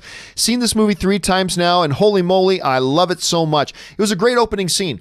I do wish, though, that it was not done in slow motion. I do wish, though, that we see the ships going there. I would have liked to have seen them land and then in regular speed, not slow motion, come out and have this big opening 3-minute battle scene where he just wrecks shop. I thought that would have been better. I still like the way they did it as an opening, but I thought it would have been better if it wasn't just some slow motion dreamlike state sort of thing. Let's see. Christian's Reviews writes, Palpatine's granddaughter? You can't be serious. I am serious, and don't call me Shirley. Yeah, again, it's JJ changing his mind and changing directions, which is fine. Not what I would have done, but to be honest, it worked fine. I mean, it was fine. I didn't think that was a negative in the movie. I don't like that they did it, but they did it. And to be fair, I thought it worked out okay. I didn't have any problem with it. I didn't have any problem with it. John The 1996 writes, coming soon, Babu Freak, a Star Wars story. And I will be there first in line. Hey, I'll be there first in line to watch that damn movie. NUFC writes, overall, I liked it, but it does have its problems. Yeah, and that's fair enough. That's fair enough. I feel that way about a lot of other ones. I'm like, overall, I didn't like it, but I admit it has its strengths. So I'm kind of the opposite of you. Like, you liked it, but it has its problems. I'm like, didn't like it, but it has its strengths. That's how I kind of felt about it. Bendejo writes, John, is it a coincidence that Baby Yoda force heals and then we see force healing in Rise of Skywalker in the same week? I don't think it's a total coincidence. But I also don't think that was complete strategy either. I mean, in all the lore of Star Wars going back to the EU, force healing is not a brand new idea. I mean, it's something that's been around for a while. So I would say it's probably somewhere in the middle. I don't think it's a coincidence, but I also don't think it was a part of a larger machination. You know what I mean? So that's kind of how I see about it. An anonymous writer writes, John, among my group of friends, I'm the one that's always optimistic and telling everyone to judge each Star Wars movie on its own merits. Yeah, I agree. I think that's true of any franchise. Judge each movie by its own merits. And I think that is probably the best way to do it. Now, we can also then sit back and look at the franchise as a whole to see how it did. But yeah, I think on a film by film basis, you judge each film on its own merits. I agree with that approach. K Major writes, man, all my friends were looking at me the minute the credits rolled, and I had to say for the first time, I legit didn't like it. I agree. That's the first thing I said to Anne when we walked out. We were walking out of the premiere, heading over to the after party, and she's like, well, I'm like, I didn't like it. And yeah, I haven't said that walking out of a first screening for a Star Wars movie since the Clone Wars movie, since the Clone Wars animated feature movie. And yeah, breaks my heart a little bit to walk out of a Star Wars movie and not like it. But yeah, that's the first thing I said to Anne. She's like, well, didn't like it. But yeah, that's me. All right, Chris Bradford writes, it really bugs me that Anakin didn't appear as a Force ghost along with Luke and Leia in the final scene. Did it bug you as well, or did you not care? I didn't care. I honestly didn't care. Anakin is somebody that she never met. She's never met Anakin Skywalker. She doesn't know anything about Anakin Skywalker other than what she's read in the books. It makes sense to me that the ones who appeared to her are the ones that she knew, right? And you follow that to Luke as well. Who appeared to Luke at the end of Return of the Jedi? The people he knew. Yoda, Ben, his father, right? Qui-Gon Jinn didn't pop up as a Force ghost, you know? Other members of the Jedi Council didn't appear. Jedi from the Old Republic didn't appear. It was the people he knew appeared to him. So that's kind of consistent to me because she's never met Yoda. She heard his voice and that's fine, but she never met Yoda. So it makes sense to me at the end as the Force ghosts appear to her, they appear to her just as they appeared to Luke, the people she actually knew. So that made sense to me. K Major writes, what did Anne want to say about Palpatine? Oh, right, because I brought that up. Oh, so here's the thing. After we saw, and Anne has seen it 3 times as well. After we saw it the first time, she's like, okay, because you got to understand, Palpatine is Anne's favorite character. So she's like, the next time I see it, I'm going to leave after he's beating Kylo and Rey. Because to me, that's the end of the movie. Palpatine wins. Yay! So sure enough, upon our second viewing together, as that's happening, she turns to me and goes, well, that was a good movie. Roll the credits. And it's like, that's what Anne was thinking about that the moment he was winning, to her, that's the end of the movie. And in her mind, the new Star Wars trilogy ends with Palpatine winning because that's her favorite character. Let's see. Jar of Snokes. I like that name. Jar of Snokes writes, Endgame elevated every MCU film before it. Did it? I'm not so sure I'd say that. Heck, it made me want to watch Dark World again. Can't say the same for The Rise of Skywalker. Thoughts on this? I think Endgame was a very good culmination, but for me, Endgame is not a top 5 MCU film. I think there are several, and I like Endgame very much. I do, but Endgame is not a top 5 MCU film to me. So I wouldn't say that about Endgame. That's just me. I thought it was a really good movie for what it was. Not a top 5 MCU film for me. But yeah, I agree. I don't think The Rise of Skywalker elevated all the other movies, but I don't think it needs to either. I don't think that's absolutely necessary for it to do either. It can be a great or a bad movie just on its own merits, and to me it wasn't. To others it was. So that's the way film should be. But yeah, I would say Endgame didn't elevate every MCU film before it. I mean, if it did for you, awesome. It did not for me, but I still enjoyed it. And no, since I didn't even like this movie, it certainly didn't elevate, but it didn't need to elevate the other Star Wars movies either. I don't see that as being a prerequisite for judging about whether it did its job or not. All it needs to be is a good movie. And for me, it wasn't. For others, it was, and it's all good. All right. The Wonder One writes, like you, I was hoping that Rey was a nobody, and the stuff with her and Palpatine did not work for me. However, I did like Kylo's redemption, and they won me back at the end. What can I say? I'm a sucker for Reylo. And you know what? You're not alone, dude. Because like I said, at the end of that movie, when they did the smoochy, anyway, when they did the smoochy, a lot of people in my audience were cheering, man. I thought it was stupid. I thought it was idiotic. I love you, Mr. Murder. Okay, that's cool. But she did just bring him back from the dead. Anyway, I thought it was pretty stupid. But there are a lot of people who liked it. And listen, I just don't like... I didn't want them to redeem Kylo. But if you're going to do it, you can do it in a way that it really works. To me, it did not work. I'm Mr. Murder. Kill, kill, kill everyone. Ooh, I love being evil. Oh, I'm a good guy now. I mean, it was just so... He was about to kill Rey. Bad. I'm a good guy. Look at that. All of a sudden, I'm a good guy. I just didn't think it was actually... If they could have done it in such a way that it would have worked great. Just like I didn't want Rey to be... I wanted them to follow through with JJ's original plan with Rey, which was to keep her a nobody. But they didn't. They made her a Palpatine. And to be honest, it worked fine. It did. I mean, to me, at any rate, it worked fine. You could have done that with Kylo's redemption too. You could have done it in a way that it worked fine, but for me, it didn't. But anyway, that's just me. I'm glad that you did. And again, Wonder One, you're not alone on the whole Reylo thing. There's a lot of people who like the Reylo thing.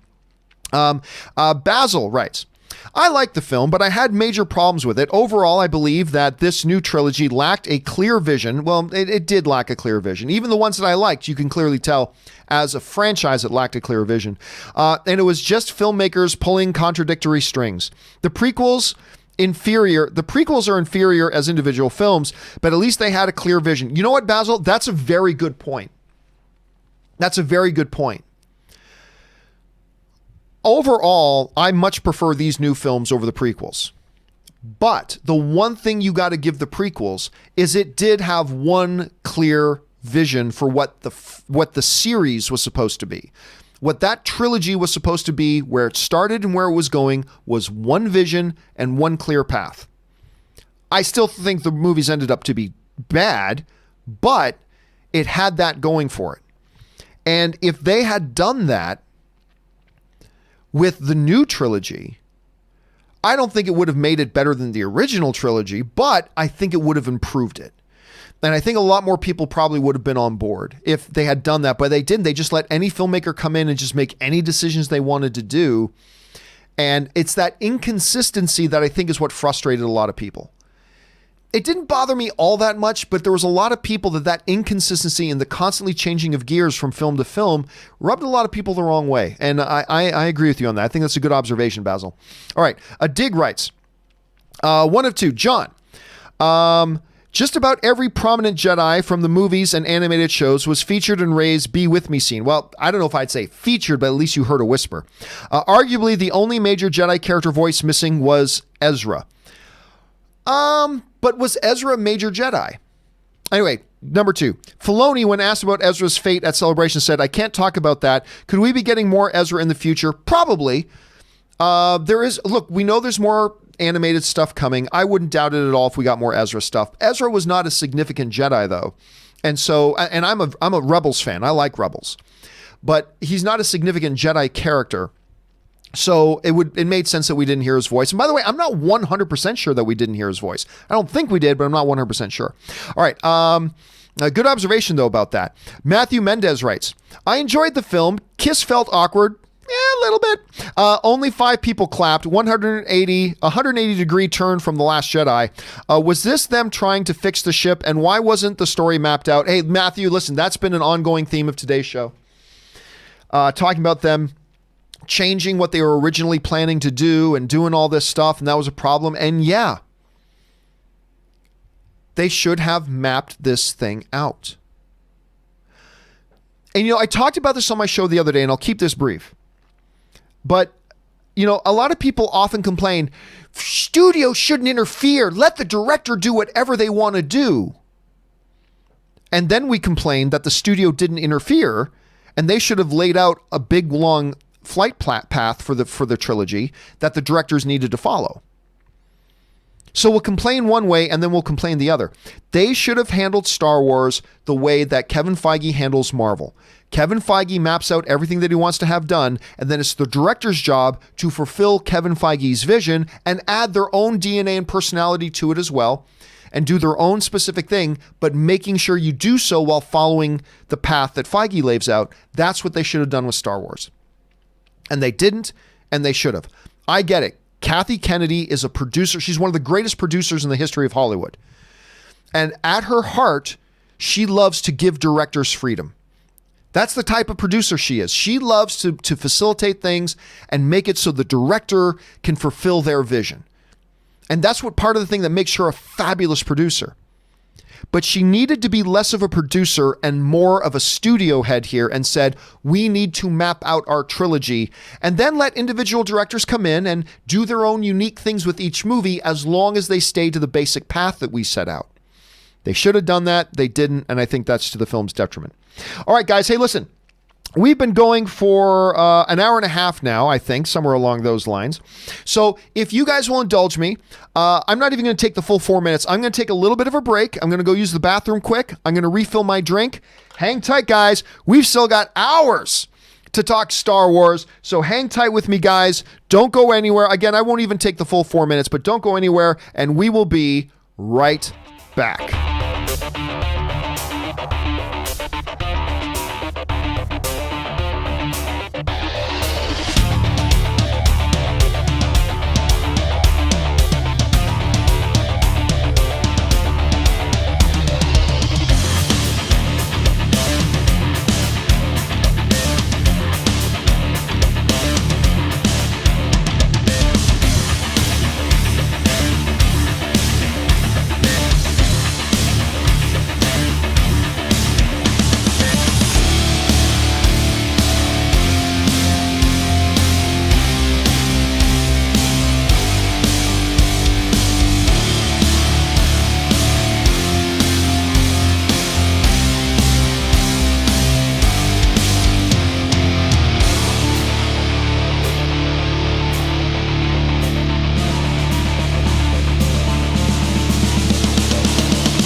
right, guys, and we are back. Thank you for your indulgence. I'll probably have to take another break in an hour and a half or so, but let's keep things rolling now and keep on going with the next question. And the next question today comes to us from Casinema Reviews, who writes, in some cultures, a finger touch is a wedding ceremony. A finger touch is a wedding ceremony. Ben refers to their connection as a dyad, which is commonly known as a deep connection between a husband and a wife. Rey's story about finding belonging basically ended with her becoming a widow. That's an interesting way of looking at a Casinema. We're a dyad in the Force. So, again, a brand new concept that they've never mentioned before in the movies, and suddenly we're that, and the Emperor goes, oh, look, you're that. I can suck the life out of you and redeem myself. Woo! Forget my plan that I've been hatching for the last decade. I'm going to do this now. Nah, look what you have made. It's like, what? Anyway, total mess. Total mess, that entire end sequence. Total mess. And by the way, I don't mind a fake death in a film franchise. This movie had multiple fake deaths. Everything from C-3PO having to sacrifice himself with his memory gone and all that kind of stuff. Boom, they just brought it right back. Oh no, Kylo has been stabbed. He's going to die now. Oh, no. He's going to be healed. Oh no, Kylo died. They threw him off. The Emperor threw him down a cliff. Oh no, he's back.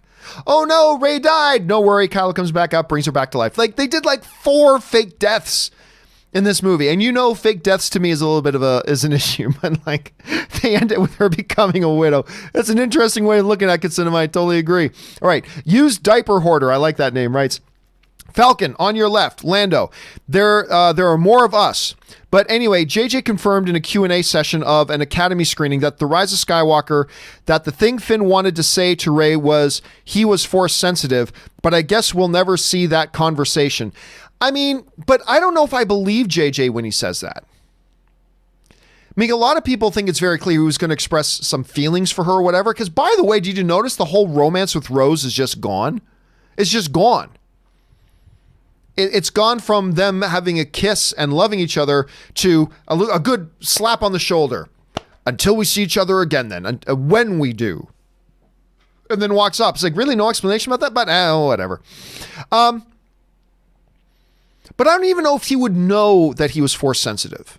Maybe he would ask her about it, but I don't know if that he would know. So I got a feeling that's yet another thing JJ was retconning in his own head. I think that's just another thing JJ was retconning in his own head, but we'll have to see. Again, I love that username though. Use Diaper Hoarder. I love that. All right, Basil writes, JJ, we shall remain faithful to the originals. Johnson, we shall forget about the past. JJ, oh no you didn't.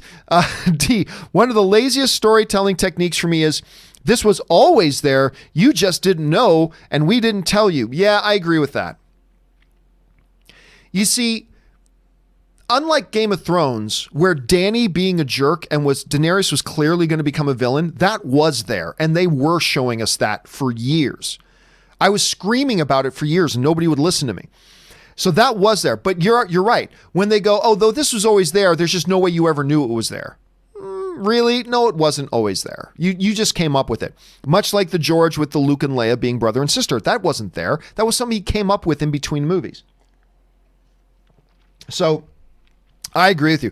And there was a couple, and I got no problem with this, but there was a couple of direct smack to Rian Johnson's face by JJ in this one. It's like, we need to pull a Holdo maneuver. What, are you kidding? That was a 1 in a billion shot. It's like, okay, so they totally discredit that. Or Luke going, as Rey tried to throw away the lightsaber, Luke goes, that's no way a Jedi should treat his weapon. I mean, these were all complete obvious slaps to Rian Johnson's face, which is fine. Which is totally fine. I thought was kind of funny. Okay. Evelyn writes, Chewie after Leia died had me in tears. Listen, that was one of the best moments of the movie. That and Chewie holding up his medal. Chewie getting his medal was the best moment of the movie to me. That one I loved. Casinema Reviews writes, in episode 3, Anakin wanted to find a way to protect his wife from death. In 9, Ben saves his wife by sacrificing his life to save her from death. Still don't like that he died, but I'll give JJ a little credit for that bit of poetic connective tissue, except that the connective tissue made no sense whatsoever. This is something that the Emperor and Vader sought and studied, and for a century was trying to unlock the secrets. Kylo had never even heard of this thing, and he's like, do I just put my hand here? Okay. Oh, you're back to life. It was so out of nowhere.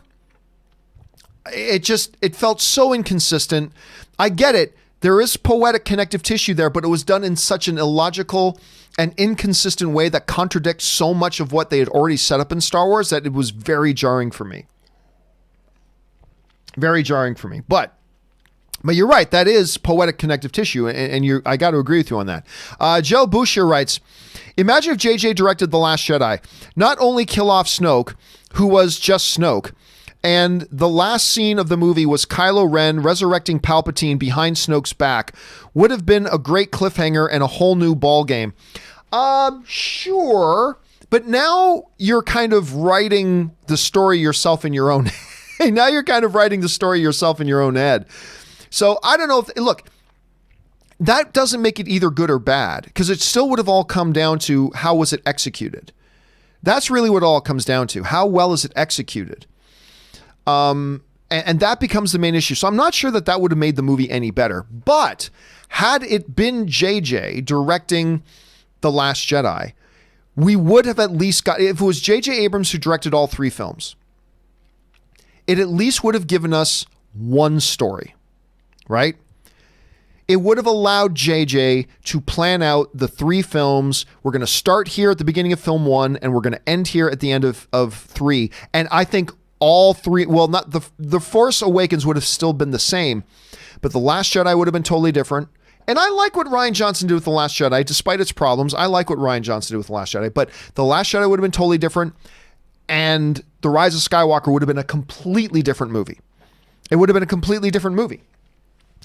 So while I don't know about the specific story you're laying out, I do think if JJ had done all three, it would have been one progressive story with a beginning at the first movie and an ending of the last, and it probably would have made it for a better experience overall. Probably would have made it for a better experience overall, Joe. All right, Anthony R. writes, I agree, poor Chewbacca. I can't believe we lost the entire Solo family. Yep. I mean, it is 42 years later, though, right? It is 42 years later. And Chewie is kind of a member of the Solo family. In many ways, Chewie is a member of the Solo family, so they're kind of survived by Chewbacca a little bit. But it's not like the whole Solo clan died in 5 years. Like from the first Star Wars movie 42, 43 years ago till now, yeah, it took a while. Till I got there. Luis writes, the name is Skywalker. Ray Skywalker. I mean, yeah, it was a little James Bondy at the end there, Luis, wasn't it? Canada Rocks writes, I think the biggest problem with The Rise of Skywalker was that it didn't commit to anything that was set up not only in The Last Jedi, but also what they set up with the movie itself. Example, Chewie died. Wait, no, he didn't. C-3PO lost his... Oh, by the way, yeah, that's another fake death. That's another fake death they did in the movie. It was the Chewie fake death. Oh, Chewie's dead. No, Chewie's alive. Oh, C-3PO... For the C-3PO we know is gone. No, now he's back. Oh, Kylo's dead. Oh, no, he's back. Oh, Kylo's dead again. No, he's back again. Oh, Rey is dead. No, she's alive. 5 fake deaths. 5 in this movie. Lost his memory. Wait, no, he didn't. 1 of 2. Then Canada Rock continues. Finn had something to tell Rey. Never mind, he doesn't. Rey better not kill Palpatine or he will possess her. She kills him anyway, and no possession. It just made the whole movie feel pointless, which is my one-word review of the movie. Yeah. See, I didn't feel that the movie was pointless, but I can't disagree a lot with... I don't really disagree with anything you're saying either.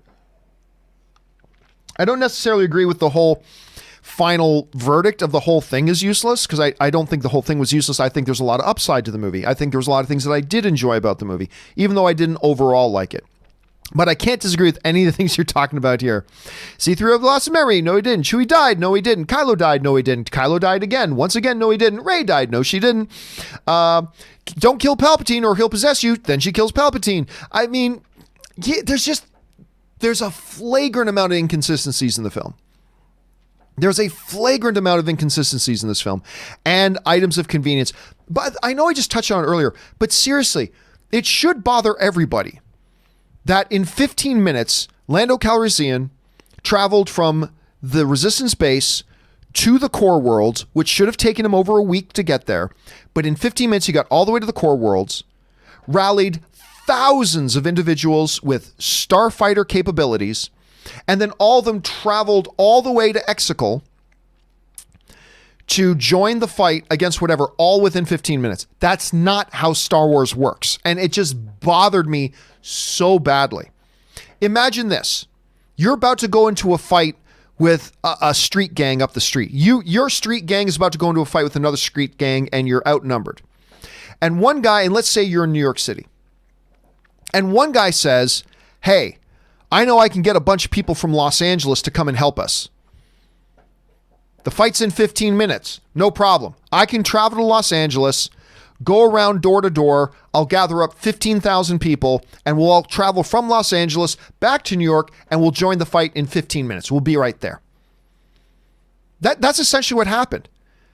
Now you can go, but John, they have hyperdrive. You don't understand how hyperdrive works. Hyperdrive, it takes a long time to go from the unknown regions to the core worlds. Like days and days and days. By some charts, it'll be weeks of hyperspace travel. But anyway, this is another thing. Okay, Basil writes, also, big studios really love their blue sky beams. I don't know what blue sky beam is. Maybe somebody can let me know in the chat section. ZMG Ruler writes, never thought I would find out Palpatine had sex. Yeah, at what point did Palpatine get busy? To quote Syndrome, at what point, looks like Palpatine got busy. Who did he get busy with? Who's the grandmother? And then was that his son that he had murdered? And if he had a son, how come he didn't just pass on his Sith powers to his son? I don't know. Why did it have to be the granddaughter? I don't know. Murray Reich writes, sends in a large super chat. Thank you for that, Murray. Writes, first half of The Rise of Skywalker felt like an apology letter to The Last Jedi. I agree. Was fine with having Rey being a nobody, but once they revealed she's a Palpatine's granddaughter, it was very jarring and didn't work for me. They didn't even say how he was brought back. Oh, no, yeah, and we've gone over that. Because. How are you back, Palpatine? Because. Fine, whatever. Again, I accept that. I agree, Murray. That was off-putting, but as I reflect on it, was it really necessary to take up screen time to explain to us how he came back? I guess not. I guess it wasn't absolutely necessary to the story that we know how Palpatine came back, but it is one of those things where it would have been good. And again, I didn't want them to pursue her being a somebody, but they did. And it was fine. Honestly, it didn't bother me. At the end of the day, it didn't bother me. I mean, it irked me a bit because it's not what I wanted them to do. But as I sat back and looked at how it then transpired after that point, I'm like, well, it didn't take anything away from the story for me. So it's one of those things that worked fine. The redemption of Kylo did not work fine for me, but them doing the thing with Rey, it worked fine. I think it would have been better if they left her as J.J. Abrams always intended, to leave her as not descended from anybody. But they decided to go in a different direction. And to be fair, I mean, it worked fine for me, I guess. Canada Rocks writes, I know there are multiple legit reasons why. 1, Rose was sidelined. 2, her only contribution was to chastise another character for his tone. But the whole thing made me feel uncomfortable, and that they were trying to appease the cousin humpers. I don't know about that, because here, look at a lot of the characters in the movie. There's only so much to be done in the movie, right? And remember, the movie is not there to serve the characters. The characters are there to serve the story. The story isn't there to serve the characters. The characters are there to serve the story. And what more role was there to play? There really wasn't. I mean, they brought in Hobbit Boy, and why am I freezing on the guy's name who played the Hobbit in Lord of the Rings, and he's one of the Resistance now. He didn't really have a lot to do either. Grunberg really didn't have much to do either. Except to make that funny line, okay, wow, this is great. You have no idea how great this is going to turn out. That was a funny moment. But other than that, I mean, you had a lot of characters that only had... Maz Kanata had a very, very small role to play. So why should Rose have been treated any differently? Like, Rose actually had more to do in this movie than I thought she would. So... Again, the story's not there to serve Rose. Rose is there to serve the story, and there's only so much story to go around, and it was already pretty packed, right? I mean, one of the things a lot of people have been mentioning here is how packed the movie is, and adding more important things for Rose to do, I don't know if that would have been necessary. I personally was perfectly fine with the way they used her, the way they used Hobbit Boy, the way they used Grunberg, if that's even how you pronounce his name, the way they used Maz Kanata. I was perfectly fine with the way they were supporting characters in this one on the outside, and then our core hero group was doing most of the heavy lifting, and I was actually okay with that. Evelyn writes, Ben didn't say a single word after he turned, yet I totally buy it. That's on the performance. For me, Adam Driver was the best part of the new trilogy. Hey, listen, I'll say this. While I did not like what they did, Adam Driver gave the best possible he really acted the hell out of that role and did as much to legitimize all the decisions they were making. Did as much to legitimize all that. He did a great, listen, I got to agree with you, Evelyn. I thought he did a very, very good job. I really did. Even though to me, narratively, it made no sense, he almost makes you buy it just because of his performance. That's what a really strong performance can do. Murray Reich writes, a lot of the humor in the movie was good. The Poe and Finn duo jokes went kind of flat for me as the movie progressed. I don't know. I gotta say, I even like the humor between Finn and Poe. I like when they're about to be shot, when they think they're about to die and be executed by Hux. What were you going to tell Rey? Really? That's what you want to know now? Why? Are you busy? Is this not a good time? You're just going to tell me later? There's not going to be... I just thought that really worked, including right from their opening scene where they're playing the space chess against Chewie. It's like, of course, you're 250 years old. Of course, you're better than us at this. I got to say, as somebody who doesn't like the movie, I thought the humor actually really worked. I did. And even for me personally, Murray, I got to say, even the Poe and Finn stuff, even as the movie progressed, I got to say it worked for me. I'm sorry that it didn't work for you as much, but I thought overall for me it did, I got to admit. John writes, out of everything, I was shocked and surprised when Harrison Ford as Han Solo appeared. It was such a great touching scene, but I wonder how big was the paycheck was to get Ford back. Yeah, it's a good question. To me, it did not work at all and it made no sense. Made no sense. Han's not a Force ghost. It was literally Kylo Ren having a hallucination. In his own, it was just his own memory, it was his own mind playing tricks on him. He's not a Jedi. He's not a Force ghost. It was Kylo just having an imaginary conversation with his dad from his own subconsciousness. So honestly, I gotta say, for me, and I'm glad it worked for you, dude. I'm glad it worked for you. For me, that fell very flat. It felt very, very flat. Like if it was a Han Solo Force ghost, which they can't do, it would make more sense because he's actually having a conversation with his father. But he wasn't having a conversation with his father. His father was a hallucination. It was just his own memory. They said that in the movie itself. And because of that, for me, I got to say it felt kind of flat. Anonymous writes, saw Rise of Skywalker and had a blast. Saw the many flaws. The quick pacing helped to cover them up for me. Listen, the quick pacing did cover up a bunch of stuff. I got to admit with you. I got to agree with you on that. Nothing I thought was bad or corny was dwelled on for too long. Fan service scenes didn't bother me nearly as much as in Endgame. Merry Christmas. Well, listen, Anonymous, you are not alone. The majority of film critics like this movie. The majority of film fans like this movie. And I think there's things in there to like. Enough so that I came out of the movie and said, I bet you a lot of people are going to like this movie. I wish I was one of them. I'm jealous of those of you who are able to have a good time of it. I wish I did too. But there's a lot there to have fun with. I thought the action was great. The humor was on point. I thought the pacing of this film worked to its favor. Now, there was still a lot of other stuff that unfortunately affected me more negatively than affected you. And so ultimately, I walked out of the movie going, I didn't like it. But there is a lot of stuff there to enjoy. And I'm not surprised at all that there are a lot of people who like it. And I'm glad you had a good time, man. I want everybody to love every movie they see. Whether it's a movie I like or not, I want everybody to love every movie they see. And I'm glad you had a good time, Anonymous. At the end of the day, that's the important thing. So I'm glad you had a good time, dude. All right.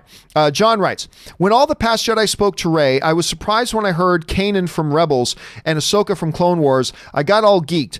But then I thought, how the hell do I know who they are? I've never watched Rebels or Clone Wars, and I looked it up. It's them. That's interesting. Was that actually Freddie Prinze? I didn't recognize Freddie's voice in it. I'll have to ask him. I'll email him, ask him if that was actually him. I guess it was. It was kind of cool. Yeah, I like that they did that.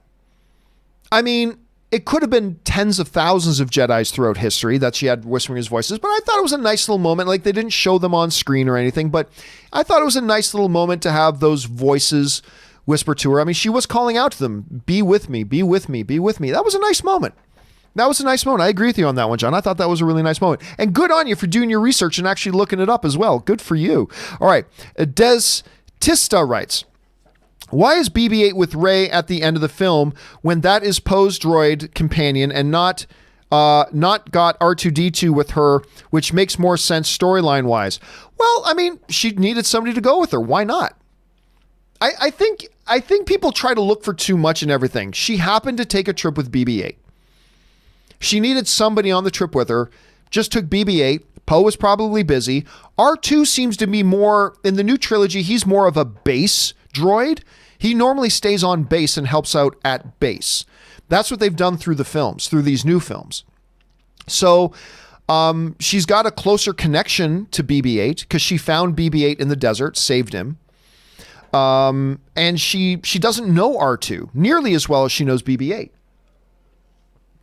So why not take a quick trip? Yeah, he's Poe's droid, but he's part of the Resistance. Right?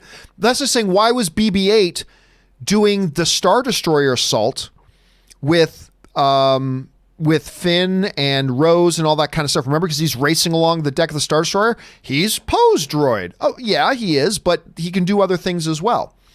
So I had no problem with that. Destista, I had no problem with that. I thought that was perfectly fine. Jesus Zavala writes, Rey felt no sorrow after Ben's death. Their love story felt forced. Also, this film has no story. It's just plot. Terrio and JJ should never write again. I don't know if I'd go that far. First of all, I don't think she should have felt anything for Ben's death anyway. After all, she tried to kill him earlier in the film. And he tried to kill her. And all she's ever done is seen him murder. She shouldn't feel all that much after his death. She also shouldn't have kissed him. That to me was forced and stupid. But there was definitely story there. You can't say there was plot but no story. The two are intrinsically connected. You can't say there was plot and no story. There was story. How well it was executed is another decision. But listen, Terrio and JJ, I'll give them this. They had a lot of ground they were trying to cover in one film. To wrap everything up, to make an apology for The Last Jedi, which they didn't need to do, but they chose to do that. So, Chris Terrio, by the way, Jesus, he's an Academy Award winning writer. So saying he should never write again is, I'm just going to tell you, as a film loving brother, just like I say some idiotic things, that's an idiotic thing to say. He's an Academy Award winning screenwriter. He has written movies that have won Best Picture at the Academy Awards. He shouldn't write a screenplay again? Pump the brakes on that. Just pump the brakes on that. But yeah, listen, I had a lot of problems with the screenplay of this particular movie. They swung for the fences. They were trying to do a movie that would unify everybody and they were trying to do a lot, and I applaud them for that. I applaud them for swinging for the fences. I applaud them for trying to do something big and bold and audacious. It just didn't work, at least for me. For a lot of other people, it did. Like I said, vast majority of people seem to like it. Let me see if I can bring this up here. Rise of Skywalker, Rotten Tomatoes. Where's it sitting right now?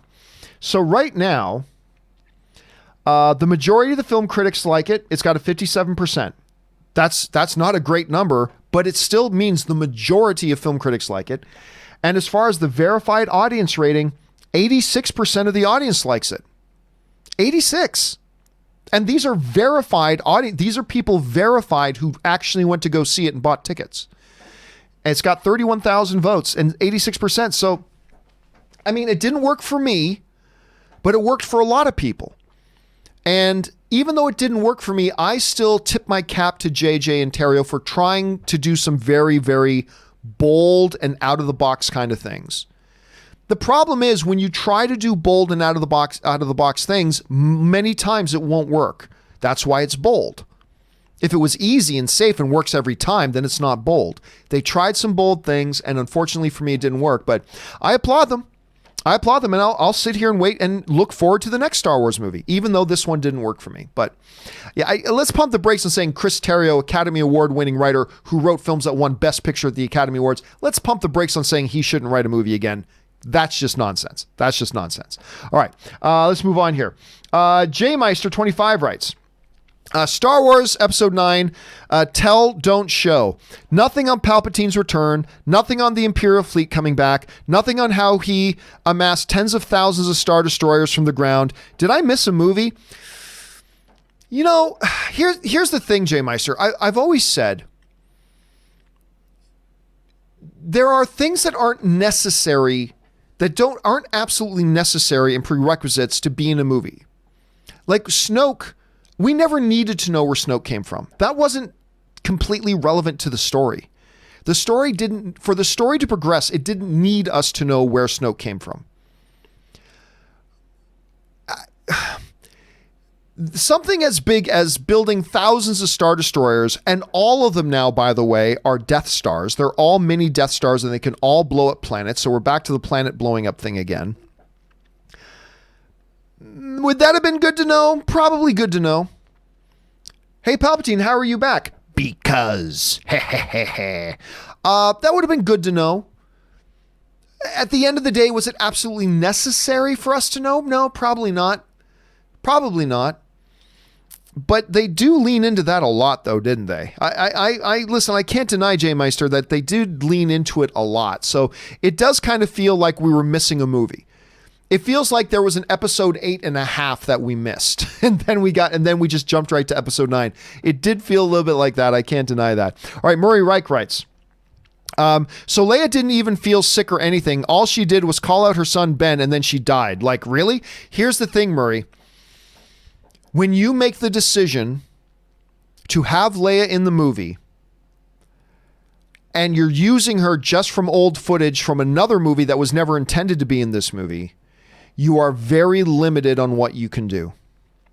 And that's why I actually didn't like Leia's scenes. There was one or two that worked okay, but for a lot of the part, it was like, you could tell that she was reading these scenes that was not meant for this scene. She was reading lines that was not meant for the scene. They were just shoehorning it in to try to make it work in a scene, and it didn't.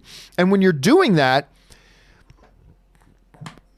you're limited in what you can do as far as her ultimately sacrificing herself. Especially when her sacrifice is just saying, Ben. Really? Couldn't she have picked up a phone? Couldn't she have sent him a text message? 5 B's, 25 E's, and 3 N's. Ben. Couldn't she have just done that?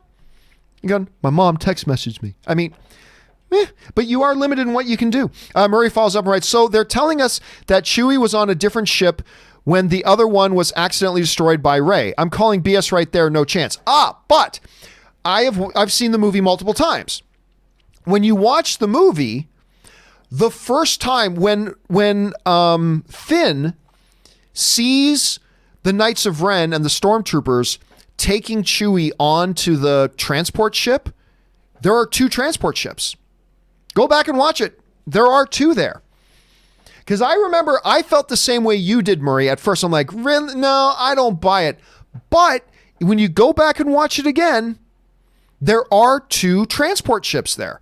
And they're bringing Chewie on one of them. Then Finn takes his eyes off what's going on, runs to find Rey, and they see one ship taking off, and they're like, they got Chewie! And they just assumed Chewie was on that ship. They just assumed Chewie was on the ship. Again, though, when you watch the film, there clearly were 2 transports parked side by side, 2 identical looking transports parked side by side. So I'll give them that. But Chewbacca's on the Star Destroyer all the way up in the atmosphere, and Rey can just sense that Chewie's alive and he's on that ship.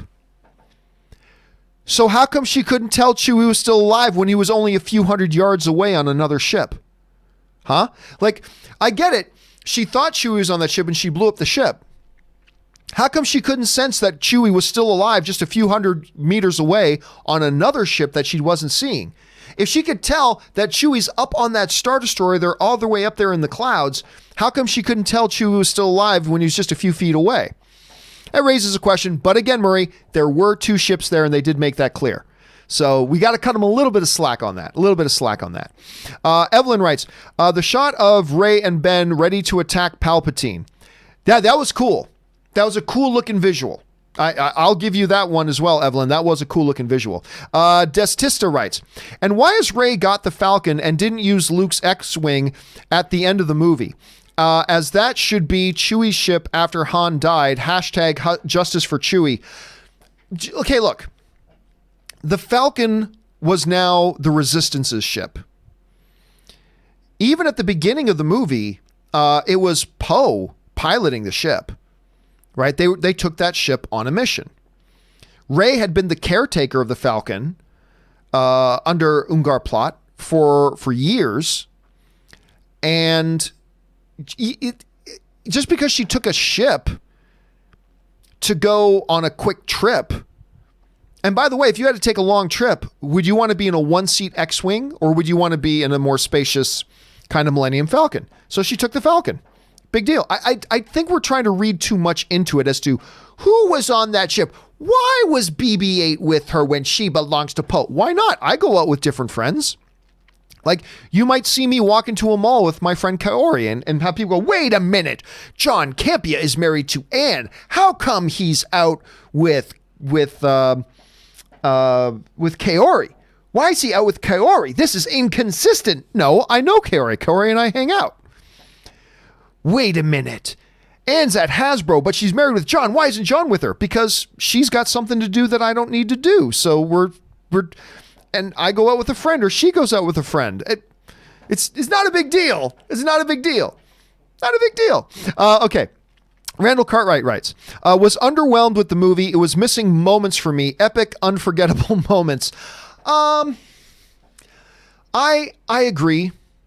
There are some good moments in the movie that are unfortunately undermined by the complete lack of logic to them. Again, one of the big things to me, you cannot travel across the galaxy to the core worlds, and it would take him weeks to go around and gather up thousands of people willing to come and fight in a battle against the new Empire, against Palpatine. That would have taken him weeks to gather people up like that. It would have taken him days to travel to the core system. And then after spending days traveling to the core system and weeks gathering up all these volunteers, and then another number of days or a week to travel to Exegol in the first place, the battle would have been over for a month. And so this great moment of all these ships coming in to join the fight, that could have been an epic, great moment, but it was completely undermined by me leaning back in my seat and going, are you kidding me? Like, it was so ridiculous and so stupid that it undermined what could have been a really great moment. And still a moment that made me kind of smile when you see it. So, yeah, I totally see what you're saying there, Randall. I totally do. All right, Snake Jerusalem writes, where are we at here? Snake Jerusalem writes, I want to take this opportunity to be the first to coin the term RateCon. I also want to say that I called it way back when the first trailer debuted. I'm sorry, Snake. I have no idea what you're referring to. I don't know what RateCon means. Oh, retcon. Retcon. I also want to say that I called it way back. Well, to be honest, Snake, there are a lot of people who were calling it a long time before that. Like, I said they weren't going to do that because I was relying on what JJ said earlier. JJ said very clearly, Rey is a nobody, and I like my stories having a nobody who then develops her own thing and becomes a somebody. And then Daisy Ridley confirmed during The Last Jedi that Rey's parentage being nobody is exactly what JJ told her was what they were doing with her parentage and her lineage right from the first movie. JJ clearly changed his mind. And we all knew that was a possibility. We all knew that was a possibility. As a matter of fact, let me bring up a tweet that I put up before the movie came out. Let me see if I can find it here. It's a few tweets down, so it might take me a minute or two to find it here. Here we go. Check out this tweet that I put up before the movie came out. And this was JJ talking about it. I said, look, I've had a lot of debates the last few years about Rey and the importance of her not really being anybody. Friends argued that JJ intended her to be a key descendant of somebody and Rian Johnson ruined it, but that's not true. The reality is that JJ always planned it this way. And again, this thing from Empire, the beauty of Star Wars is the simple tale of a nobody becoming a somebody. So Rey and Finn both are characters who start off independent and have very few meaningful connections. The fun and the adventure of the story is watching these characters go through something that profoundly becomes life-changing. And then, of course, a little bit later on, Daisy Ridley confirmed during The Last Jedi that JJ always told her that her parents were going to be nobody. That's confirmed. However, in this same tweet, I wrote this follow-up like 2 minutes after it. I wrote this. This is from the Empire. This is from Empire Magazine, by the way. Thanks to Ed who sent it to me. And by the way, that doesn't mean that JJ can't change direction and do something different in The Rise of Skywalker from what he originally intended. Minds can change over 4 years. So like, again, JJ always intended Rey's parents to be nobody. But we all had to acknowledge that just because that's been his intention doesn't mean he can't change his mind and do something different, which he clearly did. He decided somewhere along the way, he changed his mind from having Rey's parents be nobody to having her be a Palpatine. And that's fine. We've always acknowledged that could be a possibility. It's what he did. Again, George Lucas never intended for Luke and Leia to be brother and sister originally. And then in between movies, he changed his mind and decided to go in that direction.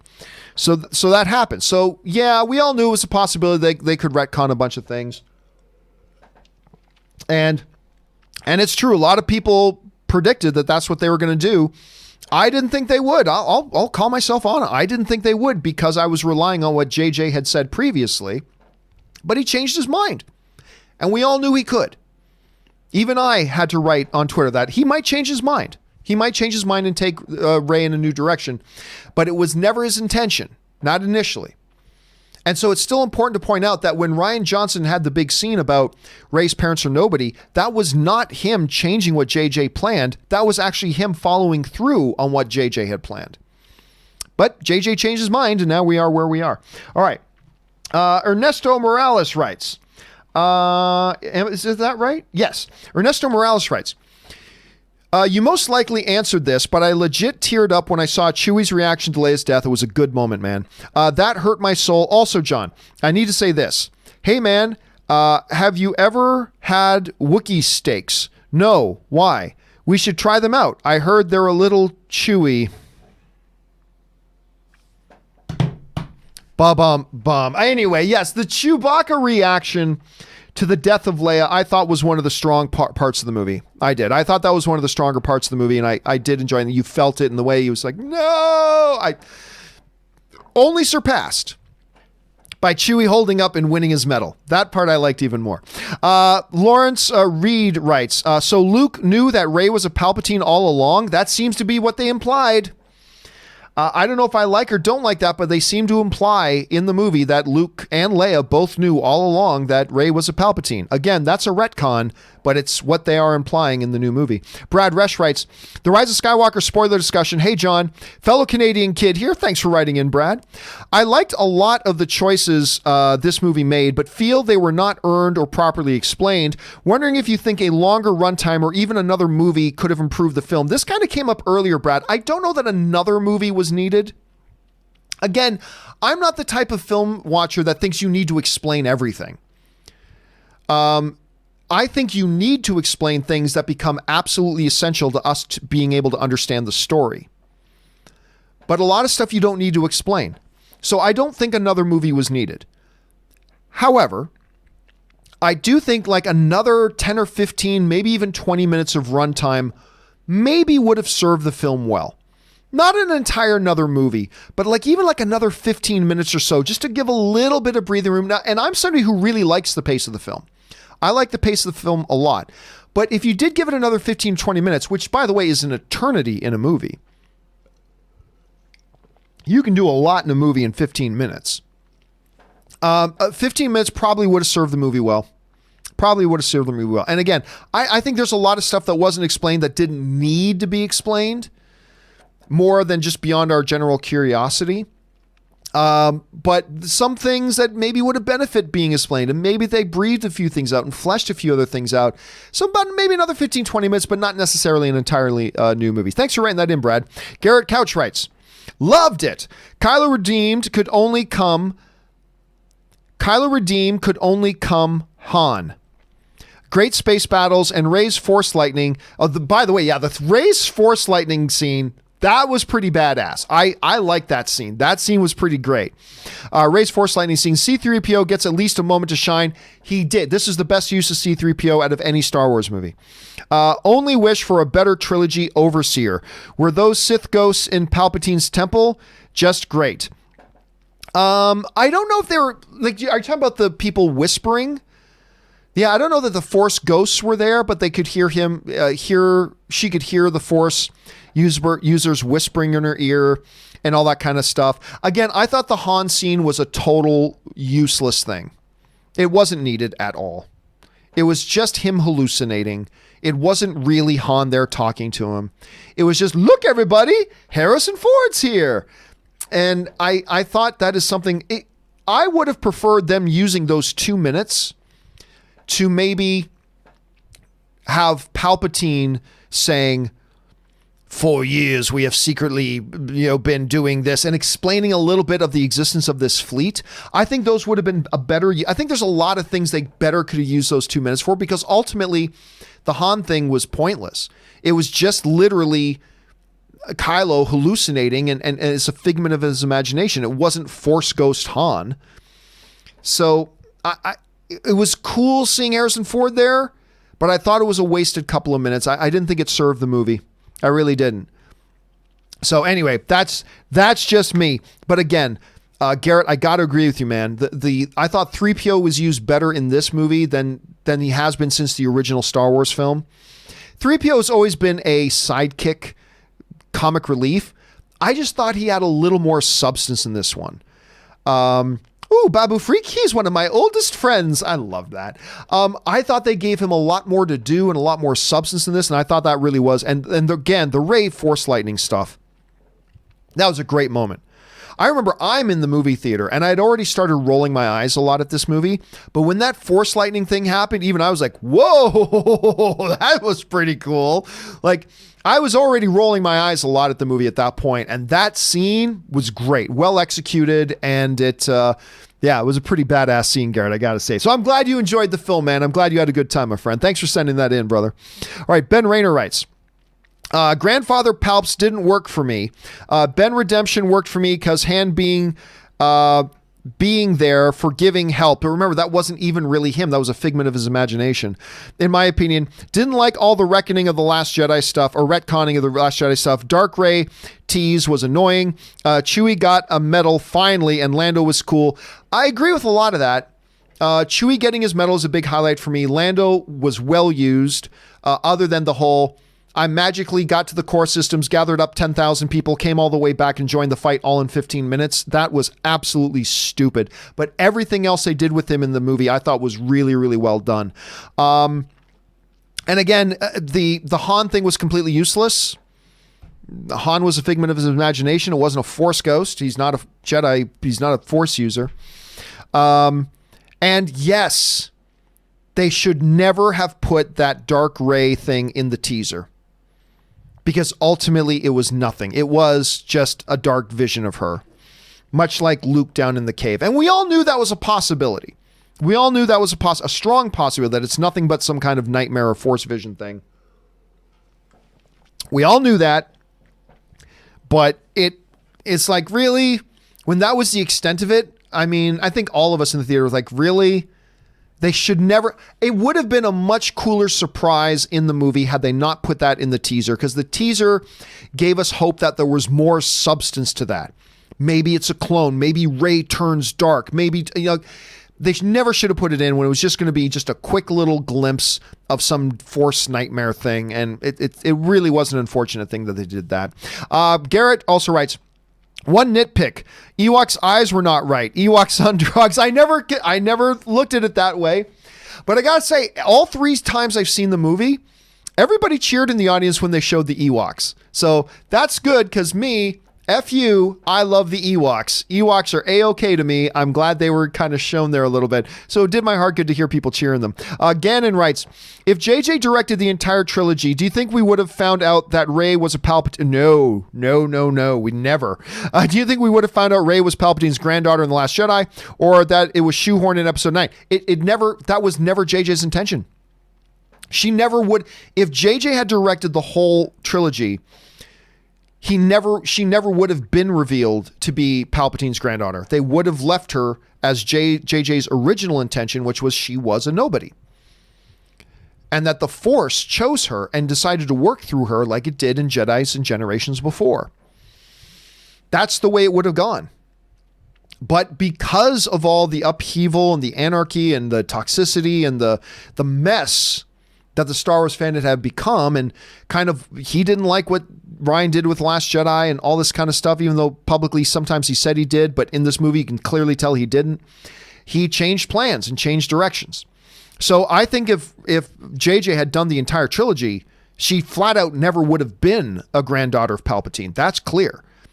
I mean, it's documented that JJ always intended her to be a nobody, but the events of The Last Jedi made him change his mind and to try to retcon things. So there's that. JJ the Sith Plane writes, sends in a huge super chat. Thank you for that, JJ, who writes, I love Star Wars from the original trilogy to the prequels, but after seeing this movie, I'm sorry, just my opinion, ruined the saga for me. This trilogy had no sense of direction, like it had an identity crisis. And I can't disagree with that point. Like, it does not ruin the saga. Like, just pump the brakes on that. That does not ruin the saga. It does not touch the original trilogy. The original trilogy is still there in all its glory, and it still is what it is. No matter how good or bad the new ones were going to be, it doesn't touch the original ones. They're perfectly safe. They're perfectly fine. They're not soiled. They're not ruined. They're perfectly just as magnificent as they always were. But as we have discussed, JJ, in this video so far, the lack of continuity in the 3 films has very much come into play. The massive amount of gear shifting has caused problems. So many problems that it even caused the first film's director to come in and do the 3rd film and retcon things he planned from the first film. I mean, it is, and I like the films overall, not the last one, but I love The Force Awakens. I like The Last Jedi. But this trilogy would have been a whole lot more coherent had it been one filmmaker, or at least one team of filmmakers sitting down at the outset and saying, let's plan this trilogy out. Not every little detail, but let's generally plan out, this is where we're starting in film 1, and this is where we want to end by the end of film 3. Now that we know where we're starting and we know where we're ending, now let each director do their own thing, as long as they understand that everything they do needs to point us towards this end point that we already planned out in advance. This whole trilogy, as good as a couple of the films have been, would have been even better, because I agree. I think the constant changing of gears as we go from one film to the next and then the next to the last, the constant radical changing of gears and philosophy changes and retconning and all this kind of stuff has caused for a very jarring experience for a lot of people. Absolutely it has. Sometimes worse than other times. Sometimes it was perfectly fine, but sometimes are worse than other times. So I completely agree with you, JJ. It's something they should have done from the beginning. And that, again, that's on Kathleen Kennedy.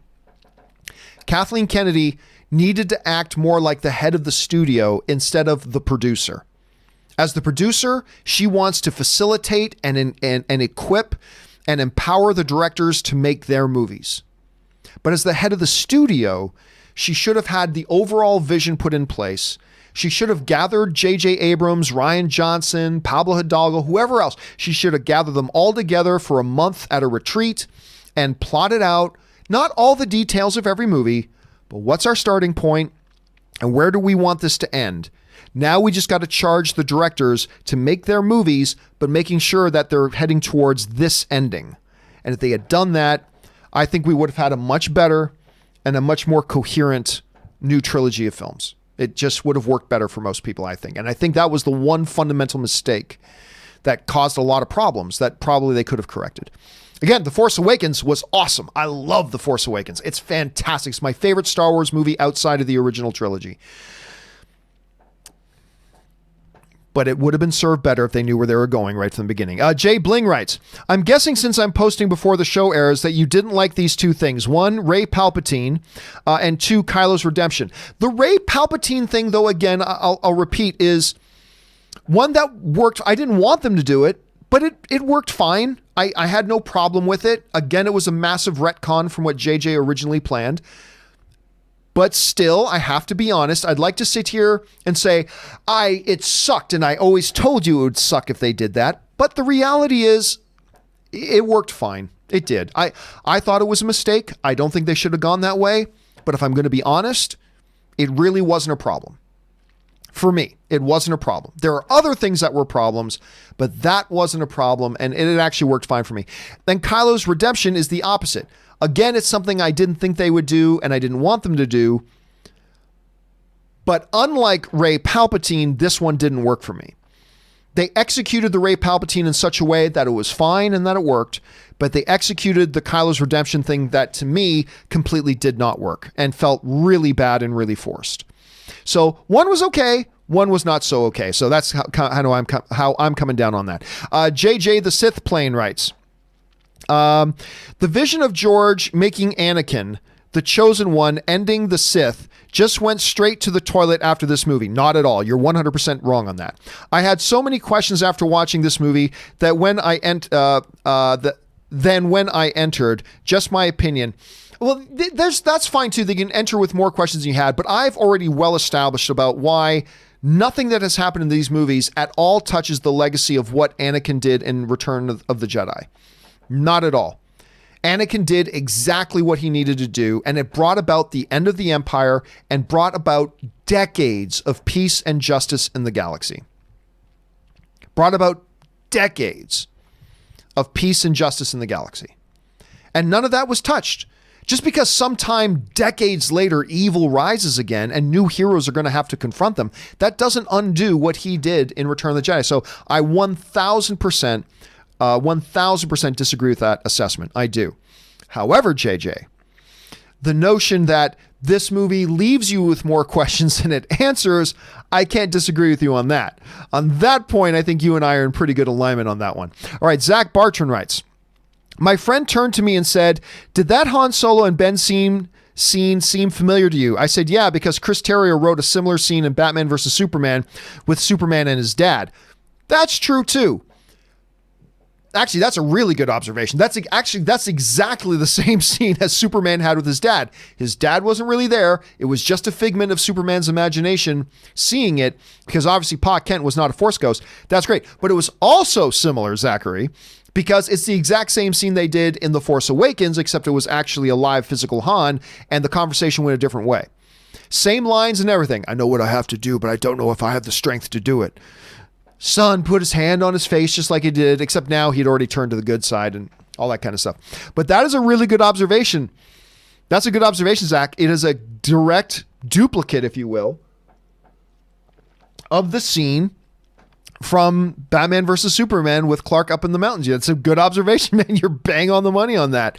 All right, Zach writes, Rise of Skywalker is like a person on a date that won't stop talking because they are afraid of boring you. Just shut the fuck up and let me process what I just saw. Again, you know what? It's a good thing to point out, Zach, because to me, when you have the type of pace that The Rise of Skywalker has, that's going to inherently work for some people and not work for others. And as somebody who didn't really like the movie overall, I got to say the pace was I thought personally the pace was one of the stronger things in the movie. That's for me. Now, maybe that's just because the pace let us move on from the stupid things I didn't like in the movie, so they didn't dwell on any of the bad parts for too long and they just moved on. Maybe that's why, I don't know. But I thought the pace actually served the movie pretty well. But others, like yourself, clearly thought the pace just made it messy and a little incoherent at times. Again, I kind of side on the side that it worked, the pace worked and served this movie. Wouldn't work for every movie. This kind of pace wouldn't work for every movie. But I actually thought it worked for this one myself. But that's just me, Zach. You obviously feel different, and a lot of other people feel the way you do, my friend. All right. Anthony Cullen writes, liked it, but that kiss almost made me walk out. Dude, I am so in agreement with you. It's not even funny. And then Anthony also writes, so technically we did get Ahsoka. Also, Han. Yeah, but it wasn't really Han. It was just a figment of his imagination. And yes, in a way. So a lot of people wondering, did you hear JJ said that Ahsoka was going to be in the movie? And I was like, no, JJ did not say that. Just be clear, go back and read exactly what he said. He didn't say that. And she didn't appear in the movie, but we did get to hear a voice. So I guess she appeared in the movie in the same way that Obi-Wan appeared in The Force Awakens, where you just hear, these are your final steps, or first steps. First, these are your first steps, Rey. So I guess in a way you could look at it that way. Murray Reich writes, I may see this movie again to give me maybe a different opinion, but as of now, I'm kind of disappointed in how this saga trilogy ended. To me, it's Return of the Jedi ending that did it for me. Oh yeah, The Return of the Jedi was a perfect ending to the original trilogy, and I think the best Star Wars movie ever. I think Return of the Jedi is the best Star Wars movie ever. And it was a perfect conclusion to that original trilogy. This one, again, Murray, I would say go see it again. I would suggest to see it again. Upon my second viewing, I still disliked the movie, but I disliked it a little bit less than I did the first time I saw it. I still disliked it, and it didn't turn into a movie that I liked, but I disliked it a little bit less, and it made me appreciate some of the good things in the movie a little bit more. So who knows? Maybe you'll have that same kind of experience. But yeah, I'm 100% with you, Murray. A Return of the Jedi, this movie is not, unfortunately. All right, Curtis Lopez writes, after Rise of Skywalker, I felt conflicted and disappointed. It has entertaining action scenes and the acting is solid, but I felt like it was desperate fan service. I can't disagree with you in principle, Curtis. I agree. I thought there were some very entertaining things. I thought the humor was on point. I thought there were some good performances, good action. I'd be lying if I said there weren't moments in this film that I found myself being entertained. I was. I think this is a movie that has some strengths. And I get why. I totally get why and appreciate that a lot of people liked it. And that's awesome. I love it. But I agree with you, Curtis. I walked out disappointed. Curtis also writes, this feels like Abrams met in a room with interns and they researched all the fan forums on what to put in the script. Yeah. It felt a little bit like desperate fan service. And when you do that, you make a mess of a movie. Yeah. Curtis also writes, I really like where The Last Jedi was going of having Rey be a nobody. That's not where The Last Jedi was going. That's where The Force Awakens set it up. Force Awakens set that up. Last Jedi just carried it through. But I guess in these movies, you can't be special unless you're part of a famous family. Yeah, that ultimately was the message. And again, look, I wish they did it a different way. But I got to admit, it didn't make the movie bad. I mean, it worked okay. I just thought it would have been better to go with JJ's original vision, but that's just me.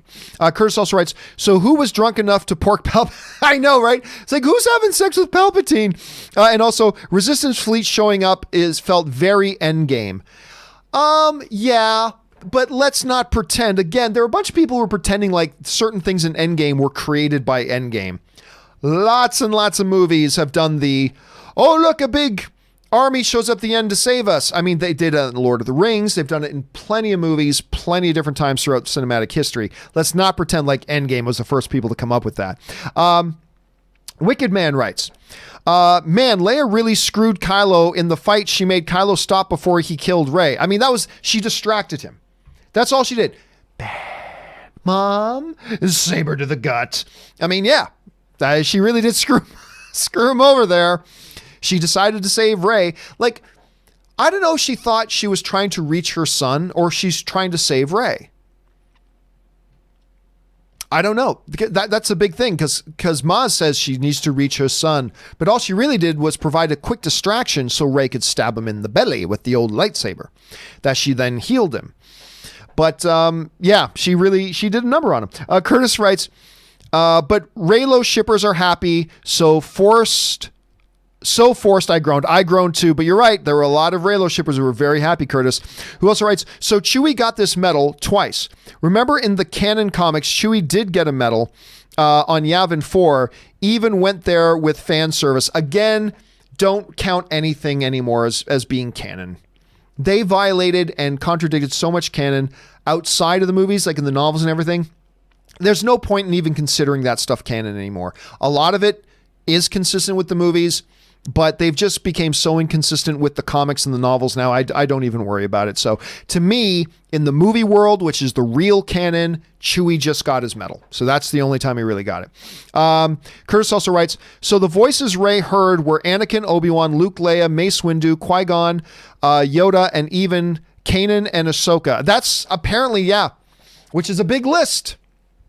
Why those ones specifically and not other ones? Who knows? But is a big list. Why not all the other Jedi Masters who are on the Jedi Council? But these are the ones that we as the audience knows, so those are the ones that we heard. All right. Esteval Garcia writes, Palpatine is rejuvenated and there's no final fight. Yeah, I thought, listen, if you're going to have Palpatine back, have him pull out a lightsaber.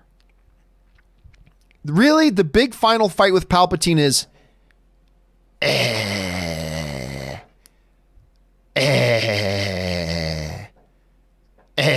that's the final fight? That's the final fight. I just think a massively missed opportunity to not lead. Look, if you're going to have him there, put a lightsaber in his hand, for heaven's sakes.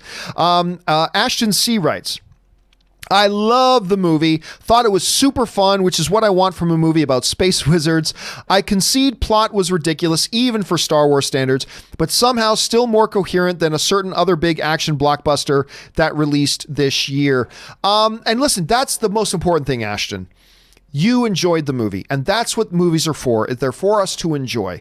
And if you walked in there and enjoyed it, that is awesome. That's something all of us need to celebrate, that a movie fan went into a Star Wars movie and loved the movie. So great. That's awesome. I am jealous of you. I wish I did. But again, I just wish there are many times I go into a movie where there's a lot of good and a lot of bad, but the good stands out more to me than the bad. So I end up enjoying it. Unfortunately for me, as a viewing experience, the negative stood out a little bit more than the positive, and it left me a little bit underwhelmed. But I'm glad you loved it, man. That's the important thing. All right. Murray Reich writes, just like time travel is a movie lazy device, they had to have another film where, oh my God, there's another planet-killing device, but it's attached to ships. Like, seriously, there's more than one way to skin a cat. I am in 1,000% agreement with you, Murray. That was another point in the movie when I had to lean back in my chair and go, are you serious? When now, like, Star Destroyers they're all Death Stars now. Every Star Destroyer is a little Death Star. They can all go around and have a big gun that blows up a planet. Now, there wasn't even a build up to it, just do. Oh, we have planet-killing weapon. What? I mean, that was just it. And they're the size of a football field. And all you have to do is have a little A-wing, not even an X-wing, an A-wing. Fly up to it and just go, pew, pew, pew, pew, and that will blow up the entire Star Destroyer. That is a big design flaw, my friend. That is a big design flaw, and I wholeheartedly agree with you. It was lazy. So lazy. Koba writes, so who's Rey's grandmother again? That's what I would like to know, Koba. That's exactly I guess it's not important to know who the grandmother is. But, I mean, yeah, so, like, Palpatine got busy? Esteval writes, who's having a kiss? Why have a kiss if they were going to kill Kylo? Because the fans wanted to see it. The Reylo fans wanted to see it. Throwing that little bit of fan service there, yeah, to me, that was just ridiculous. Really, you're in love with Mr. Murder, huh? Okay, go at it. He's murdered a lot of people. I mean, in this movie, he's murdered a lot of people. And you've never seen him do anything good or kind in your life, and you're in love with him. Okay, You're an idiot, Ray. You're an idiot. Anyway, Magic K writes, 20% Return of Palpatine would revel... 20% Return of Palpatine would reveal in comics and novel. Oh, they probably will do that. They'll probably write some sort of novel, but it doesn't matter. Nobody... Listen, it's 1% of the Star Wars audience that actually reads the novels of the comics. So it might as well not even exist. Very, very small percentage of the Star Wars fandom actually reads the novels or the comics. So it's pretty much doesn't exist. But I think over 20% that they'll do that for sure. M. Zod writes, I was having a good time until all of the FU to Rian Johnson started happening. I like The Last Jedi. Aside from the Canto Bight stuff, I'm really disappointed in the direction JJ went with this movie. Again, I would be fine if the entire movie was a big FU to Rian Johnson, but worked. If the entire Star Wars The Rise of Skywalker was a big giant middle finger to Rian Johnson, but they executed it well, didn't do massive amounts of coincidence narrative, and didn't blatantly defy all the logic of everything that has been consistent in the Star Wars universe from the beginning of the original trilogy, then I would have been fine with it. Even if the whole movie was a big FU to Rian Johnson, if it worked, I still would have been fine with it. So I don't like it or dislike it based on whether the movie was an FU to Rian Johnson. If it was and it didn't work, then the movie didn't work. If it was and it worked, then the movie still worked. That's all that matters to me, is whether the movie works. But it's the specific choices that they made that just constantly were pulling me out of the movie. It's like, really? Really? A fully functional spaceship with hyperdrive parked in the middle of a desert on a big tall rock where everybody can see it, has been sitting there with the doors unlocked, fully fueled for decades, and nobody's touched it. Really? Really? Oh, they just so happened to land in the exact right quicksand, fell to the bottom, accidentally tripped over the dagger, the magic dagger that they needed, and then, oh, aren't we lucky, the coincidence that the giant snake busted a hole in the wall so we could get out, whereas the old Jedi Hunter could never find a way out and died in here. Like coincidence on coincidence on coincidence on coincidence on breaking logic, breaking logic, breaking logic, breaking logic. That's the part. It wasn't the part that they give an FU to Rian Johnson. If you do that and it makes the movie work, then you do that. It's just that they made bad decisions throughout, but that was just me at any rate. All right, let's see here. Captain Nerd Filthy writes, explain to me, when Yoda died in Return of the Jedi, I thought this exact same thing. Okay, when Yoda died in Return of the Jedi, he vanished. When Darth Vader killed Obi-Wan on the Death Star, he vanished too. But when Qui-Gon died in Obi-Wan's arms in The Phantom Menace, he didn't vanish. His body was ultimately burned at the end. Why? Because that wasn't something yet that the Jedi had mastered. Remember, Qui-Gon reaches out from the beyond to speak to Yoda. This is something that happens in Clone Wars. To put him on the path of learning this secret of becoming one with the Force after death and then the vanishing bodies. That's not the question to me. So that's fine, because up until, Yoda died, or Obi-Wan died, because remember, Yoda says to Obi-Wan at the end of Revenge of the Sith, training I have for you. I've got some training for you to do while you're in exile. And it was this whole thing about becoming one with the Force after death, and then his body would vanish. So he becomes the first to do that. Then it happens with Yoda. Then it happens, and it didn't happen with Anakin. His body stayed there as it is. My question was, when Yoda's body vanished, it was as soon as he died. When Ben's body vanished was as soon as he died. Leia's corpse laid there for a day, just laying there until her son did something and then she disappeared into the Force. I don't, that part made no sense. That part to me made absolutely no sense. The Qui-Gon thing is fine because they hadn't started doing it yet. But the Leia thing, she's dead. She should have instantly vanished. Why didn't she? That's the part to me that made absolutely no sense. But anyway, that's just me. Murray Reich writes, Palpatine, I am all the Sith in me. Rey, I am all the Jedi in me. Thanos, I am inevitable. Iron Man, I am Iron Man. Something sounds familiar here. No, again, other people have brought that up, and let's not pretend that that's an Endgame thing. That's been around in Hollywood a lot in a lot of different movies. So that's not just an Endgame thing. Tom Gillard writes, loved it, loved it, loved it. I have spoken, and that's key, Tom. I'm glad you had a good time with it. I think there's a lot of stuff in there to like and to enjoy, and I'm glad you enjoyed it. KW Garrett writes, Rise of Skywalker, eye roll elements. Chewie gets a medal with no explanation. You know what? You're right. Why did she suddenly give him a medal? I don't know. I was just so happy that Chewie got his medal, I overlooked it. Kylo and Rey kissing, yep. Palpatine returning from death made no sense and wasn't set up in the new trilogy. Force healing and resurrection turned Rey from Jedi into Jesus, and retconning Rey's parents, Leia's death. I mean, hey, KW, listen. We've touched on all of those today, and I can't disagree with you. The Force healing is one thing. Again, my big thing, bringing them back from the dead. Something that was like the object of Palpatine's study and research for a century. And Kylo's just like, oh no, Rey's dead. Boo-hoo. I'll touch her stomach and I'll bring her back to life. Since when? Since when? Anyway. Yeah, a lot of eye-rolling moments, but I gotta say, Chewie getting the medal, while I agree it probably made no sense, I would be lying if I didn't tell you it made my heart happy to see Chewie, especially at the end, holding up his medal, holding up the medal. He was so happy to get his medal. Like, yeah, I waited only 4 freaking decades to get this. I, for one, it was a blatant, obvious, pointless, ridiculous fan service. Yes, it was. But I'd be lying if I didn't say it was effective on me. It was effective on me. All right, Anonymous writes, really disappointed. The plot was so messy and had many eye rollers, like the Death Star fitting the dagger to lead the way to the right location. Oh, I know, man.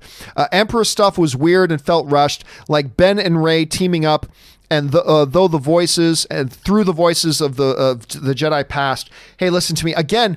That whole thing about the dagger was so dumb. Not that it had an inscription as to where to find the Wayfinder. That's fine. But for Rey to, number one, even know that she had to pull out this little compass thing on the knife, and assuming that after 3 decades of that Star Destroyer or Death Star wreckage sitting in the ocean, wouldn't at some point have been moved a little bit or shifted by the decades of waves and the currents to move it, even continents move. But on top of all that, out of the tens of thousands of square miles where Rey could have been standing looking at that Death Star wreckage, she had to be standing in the exact right place to pull out that little compass thing, hold it up, and see the location of the Wayfinder. Like, it's just coincidence on top of coincidence on top of coincidence on top of coincidence that just became really hard for me to swallow. Benny95 writes, why didn't Palps just turn off the Force lightning? Oh, yeah. Like, oh, no, she's bouncing the Force lightning back at me. Maybe I'll turn off the Force lightning and pull out the old lightsaber. I know. I was like, oh, no, it's bouncing back at me. I better keep going. Yeah. It's just so dumb. So dumb, Benny. Let's see. Joe Fayant writes, strangest thing happened to me when I went to see the episode 9 opening night. They played a 2 hour and 20 minute fan film instead of the actual movie. Strange? Jokes aside, this movie was very disappointing for me. And you're right. It felt like a blatant fan film. It did. It felt like a fan film. Again, a fan film with some really good elements that I did quite enjoy. But overall, such an incoherent, logical mess that it just made me walk out of a Star Wars film going, yeah, I didn't like it. It's unfortunate, but hey, enough good stuff in there. I applauded the effort. I'm still love Star Wars, and I'm still going to look forward to the next Star Wars movie, and I'm thrilled for the people who did enjoy it. I think that's great if you watch it and enjoyed it. I'm jealous of you. I literally feel jealousy that I didn't get to have the same experience, but hey, it is what it is. All right, guys, one last question. And then I'm going to, once again, we've been going for over like 2 hours and 45 minutes now. I'm going to run, refill my drink, and use the bathroom again. Then we'll be right back. Oscar Armendariz writes, I like Rise of Skywalker, but I have a few problems with the film, like ignoring Last Jedi's story, and I plan to watch it again on Christmas Eve with my mom. Have a fantastic day, John. Thank you so much, and I'm glad you enjoyed it overall. Yeah. they decided to retcon, not just retcon things from The Last Jedi, they retcon things from JJ's own movie, The Force Awakens. And that's fine. Like I said, George Lucas retconned Luke and Leia being brother and sister. That was never his intention in the first movie. He just changed his mind halfway in between movies and decided to go in that direction, and that's fine. It can work. It's just that a lot of the retconning didn't work, which is the unfortunate thing. But listen, man, that's a great idea. Going to see it Christmas Eve with your mom. That's a tradition I like as well. Not on Christmas Eve, but over the Christmas holiday, seeing a Star Wars movie with my mom. I'll probably take my mom to go see Star Wars when I go to Canada on Boxing Day. So I hope you have a fabulous holidays, Oscar, and hope you like it a little bit more the second time around. Okay, guys. With all that down, I am once again going to take just a couple of minutes break here. Again, we're pushing 3 hours now since we've started this thing. I'm going to go refill my drink, all that kind of stuff. Don't go anywhere, guys. We will be right back in just a couple of minutes. We will see you shortly.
right, guys, and we are back. Thank you again for your patience as I did that. Hey, guys, listen, with your permission and indulgence, we're going to start picking up the pace on how quickly we start going through the questions now, because we've been going for almost 3 hours, and we're not even a quarter of the way through all the questions. So with your permission, we're going to start picking up the pace, going through some of the questions now here. So hang tight, buckle in, and let's dive right back into it and get to it again. All right, this one comes to us from Galaxy's Edge, who writes, I need one of those C-3PO memory wipes, please. That's one way of looking at the movie. Massive Jada, I am Babu Freak. Massive Jada writes, it's hard to stop midstream. Sheev Palpatine. That goes back to one of the questions we just answered. Well said. All right, Ben Burnside writes, hey, John, I saw the movie last night. There aren't many movies that I say are flat out bad, but I think this is one of them. The Palpatine reveal was so jarring in a bad way that it took me out of the movie. At least the episode 5 family reveal made sense. Again, there are things, I thought it was the right idea to bring in Palpatine. I think fundamentally that was the right choice to make. I think there's a lot of good things you could have done with that. But I'm not happy overall with the execution of it and what they actually did in the movie. In principle, good idea to bring back Palpatine. In execution, I don't really think it worked out the way it should have, as I kind of expressed a little bit earlier. So I'm with you on that, Ben. I really am.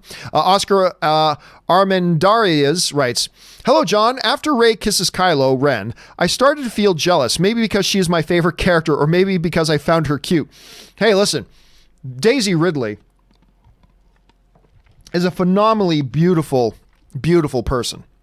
Just a beautiful individual. She's absolutely stunning. So of course, and she's a great character. I love the Rey character. I really do. I love the Rey character a lot. So I don't blame you for feeling a little jealous, Oscar. Andrea Valentinova writes, hello, John. Saw the movie yesterday and it wasn't that bad as I was worried, though the pace is super hectic. I am not a hardcore Star Wars fan, but I can see why some of them are going to have major problems with the new lore that this movie presented. Also, I think if this last movie was made into final trilogy, some details which were missing filled it. It could be great. I guess planning it would really pay off in this case. And Andrea, I think you just touched on something that has kind of become the major thematic thing among a lot of the fans, is that those of us who didn't like the film and a lot of the people who do like the film, we can all sort of agree. We think this movie, this trilogy would have been better served and probably turned out better if they at least started off by saying, this is where the first movie's going to start and this is where the last movie's going to end. Now let's make the movies with that North Star, that this is how our trilogy ends. Now, everything we do with making these movies in the meantime, and you can give the directors a lot of freedom just as long as they know this is where the final movie has to end up. I think it would have given the trilogy more direction, more coherency, and just better overall narrative flow without all the massive retconning and changing of gears and all that kind of stuff. It definitely would have been better that way, Andrea. So I completely agree with you. Benjamin Burnside writes, went to Star Wars with 2 friends last night. One thought it was good. He almost had a tear in his eye. Another doesn't care about the franchise, so he was indifferent. I was face-palming myself during the Palpatine granddaughter reveal. Funny, different takes. And that's the thing about movies, though, right, Benjamin? Is that we can all watch the same movie and you're going to get different reactions from different people, even though we're watching the exact same thing. And I think that is a wonderful thing about movies. It's that we can have these reactions and these different experiences with them. So that's a great, just one group of friends sitting down to watch the movie, having these 3 different experiences. And listen, I was face palming a lot during the movie, except instead of face palming, I was leaning back in my seat going, are you kidding me? And I did that like 5 or 6 times throughout the movie.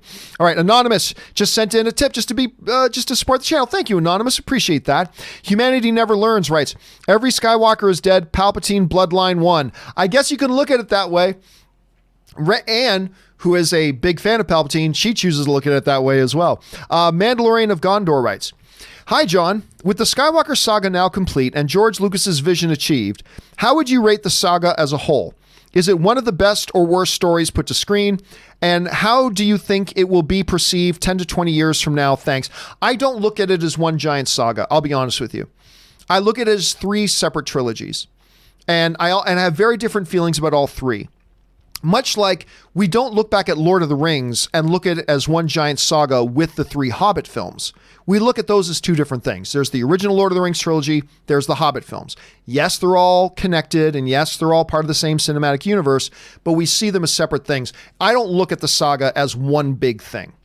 I see the original trilogy. I see the prequel trilogy. I see the sequel trilogy. And I see them as 3 different things. And I feel 3 very different ways about them. The original trilogy are the greatest films ever made, in my opinion. The prequels are terrible, in my opinion. There are those who disagree, and that's great. And then there's this one that has some really big upside and some really bad downside. So I see them as three different things, and I feel about them in very, I don't look at it as one definitive trilogy or one definitive saga.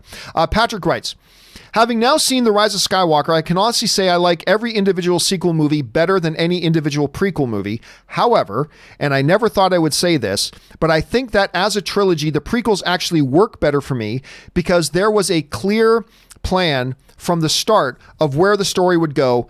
After seeing The Rise of Skywalker, it's definitely not the case with the sequels.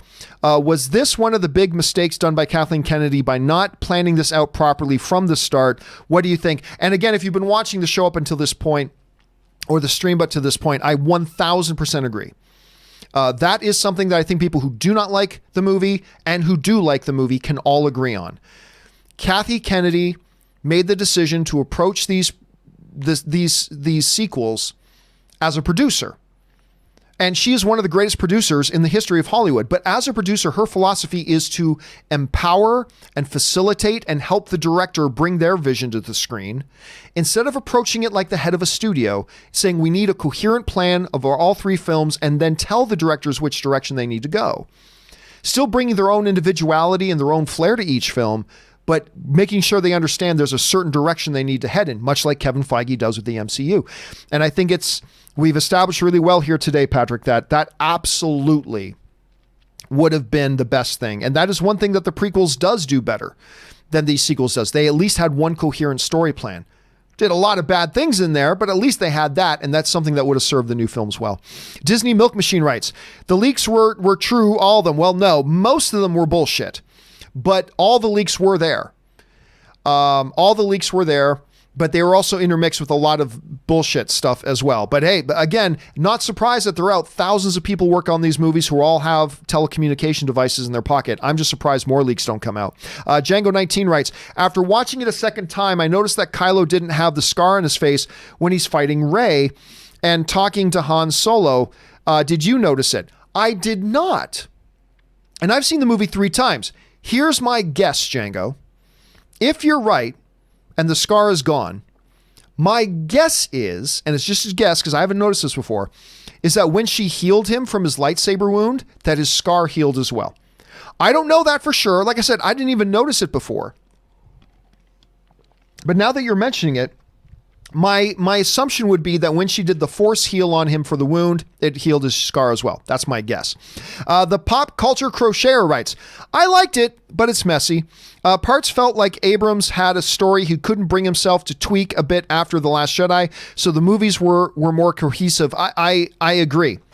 I mean, I didn't like it, but I thought it had its pros. I think the movie had its pros. I think there's things to enjoy in there, and I understand why a lot of people did, but I think you're pretty accurate with that, Pop Culture Crochet. I really do. I think you're onto something there. Django writes, never saw chemistry between Reylo. Didn't buy the kiss. I have gone into that ad nauseum, Django. I completely agree.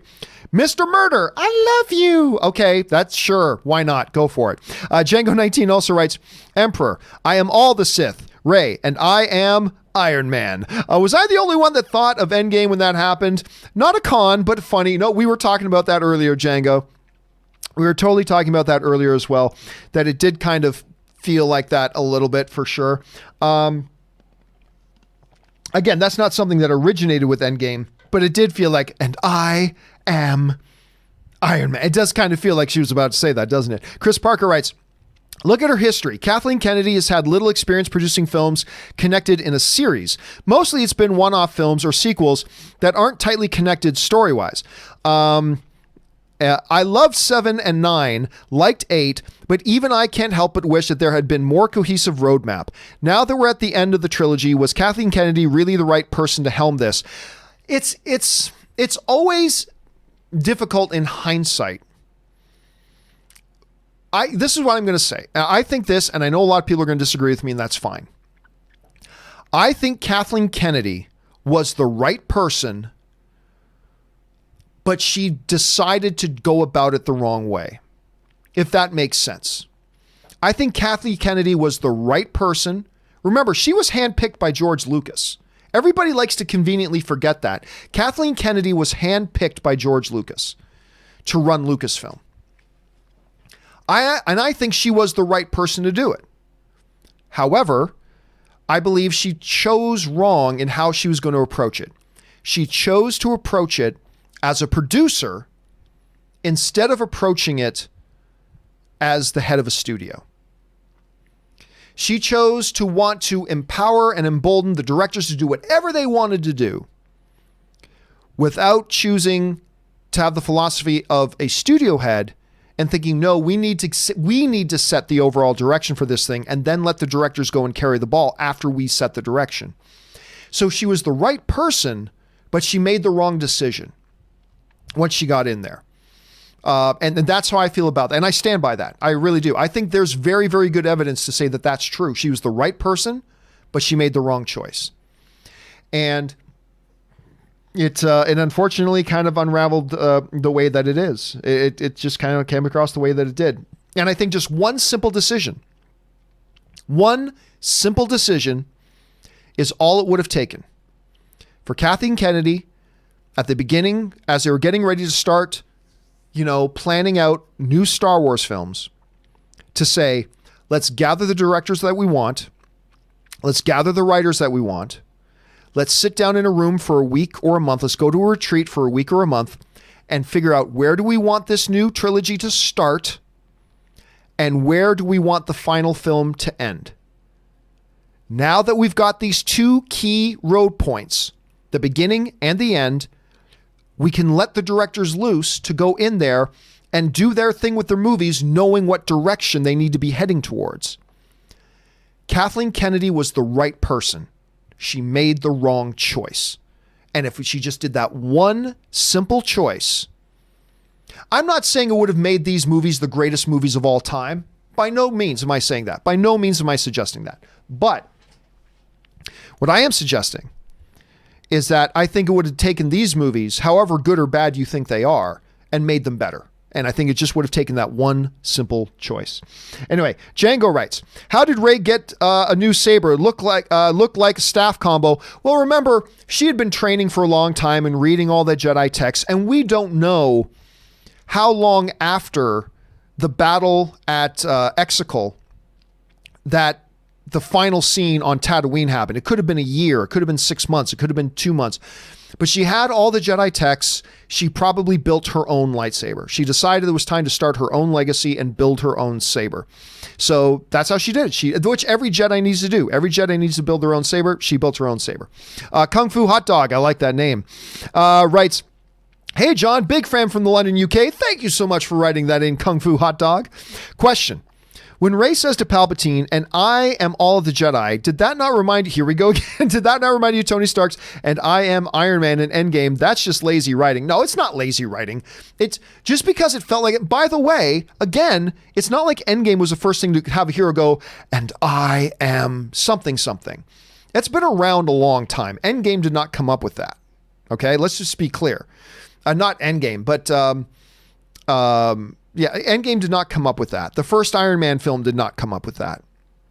That's not something. And, if in there that Palpatine is saying, like, all of the Sith have accumulated in me as I go, I am all the Sith. The proper response for Rey is to say, and I am all the Jedi. That is the right response. So yeah, it was a little similar to something that Endgame did, but Endgame borrowed that from other films as well. So let's not get that. So no, that wasn't lazy writing. That made sense for the scene. That was the right line for the scene. Just because it's similar to a line in another movie doesn't, like, what a movie says, a character says to another one, I love you. Oh my gosh. They're stealing from Empire Strikes Back, because in Empire Strikes Back, Princess Leia says to Han Solo, I love you. So they're stealing from, no, it's a line that many movies have used, whatever. I am this, I am that, I am the other thing. So if Palpatine is going to say, I am all of the Sith, the proper response, the right response, the well-written response, even if I didn't like what they were doing, but the well-written response is, and I am all of the Jedi. That makes sense. That's consistent with the scene. So no, it wasn't copying Endgame any more than Endgame was copying it from 1,000 other movies that have used a line like that before either. That's just my look at it. Anyway, thanks for writing that in, man. Okay. Anonymous writes, my father raised me and my sister on Star Wars, and it means the world to us. This film was actually the first time we were able to watch a new Star Wars movie together, and we adored it. I've loved this trilogy personally, but it sucks to know so many didn't enjoy it. I mean, yeah, but we got to be comfortable with that as film fans, right? Like, I like The Last Jedi. A lot of people don't, and I'm totally comfortable with that. You know, I like Armageddon. But I know a lot of people don't. That's fine. I'm totally comfortable with that. What other people think about a movie doesn't affect how I feel about the movie. And if you really love these films, yeah, it's unfortunate that they're made in such a way that a lot of other people don't, but that's okay. There's nothing wrong with that. And it shouldn't affect you or your enjoyment of the film at all, or your sister. By the way, I think that's really cool that you and your sister got to enjoy that together at the same time. And it's awesome that you enjoyed the movie. That is great. Especially when the two of you grew up on together and you got to share this movie together. That is awesome. And if other people love it, and by the way, the majority of people like this movie. Clearly 86% audience rating. These are verified audience ratings. These aren't people just dropping in positive reviews for a movie they didn't even see. These are verified audience members that Rotten Tomato now verifies. And 86% are saying they like the movie. So you're not alone. There's a lot of people who like this movie. I didn't, but that's okay. I don't feel bad that I didn't like the movie. I wish that I did. I'm jealous of you a little bit, but I didn't, and that's okay. And how other people feel about it doesn't make me feel better or worse about how I feel about it, nor should it for you, my friend. So I'm glad you guys were able to enjoy that together, and I'm glad you guys had a good time. All right. Kung Fu Hot Dog writes, hey again, John. Hello again, Kung Fu Hot Dog. If I were head of Lucasfilm, I would have hired Peter Jackson to helm this Star Wars trilogy. To me, that's a no-brainer. Merry Christmas and Happy New Year to everyone on the show. You guys rock. I disagree, actually. I remember before they announced who was going to be directing The Force Awakens, it was after Disney announced that they were going to make new movies. The big discussion was on about who should direct the new Star Wars. And I remember Peter Jackson came up and I didn't think he was a good fit. I still to this day I think Peter Jackson is a great director. And all I look for is talent. And if they named Peter Jackson, great. But I wouldn't have picked him myself because I don't think his style is a style that fits Star Wars. But if they announced that he was doing it, I would have been good with that too because he's talented. But I don't think he would have been a good choice. Maybe he would have, maybe he wouldn't have. And again, I just think it's okay if every film had a different director as long as they sat down first and said, here's where the movie needs to start. This is where the trilogy needs to start. And this is where the trilogy needs to end. Now, you as a director, go and do what you want to do. All you directors go do what you want to do as long as you understand that the trilogy starts here and it ends here. And you've got to take us between these 2 points. I think it would have made a world of difference whether it was Peter Jackson or Christopher Nolan or anybody else for that matter. So, but yeah, I love Peter Jackson as a director, but he wouldn't have been my pick. He wouldn't have been. I just don't think his style is a style that suits Star Wars. Not that he wouldn't have done a good job. He's a good director. But if I was heading Lucasfilm, not the guy I would have got. That's just me. I would have moved heaven and earth. And I would have broke the Lucasfilm bank to get Steven Spielberg to direct. That's just me personally. But there are a lot of other directors who could have done well at the same time. Anonymous writes, I bet Han's scene was meant for Leia. She force projects to comfort Kylo. Says something like, it's all the past, let it die. Now decide what the future will be. He says, Mom, I'm so sorry. She says, I know. The strain is too much. She fades away, tears. You know what would have been even better? She says, "Ban," and then dies. And then her body disappears like it's supposed to. And then instead of him turning around and seeing Han, she turns around and sees Leia's Force ghost. Ta-da! That would have made way more sense. Because Leia just died.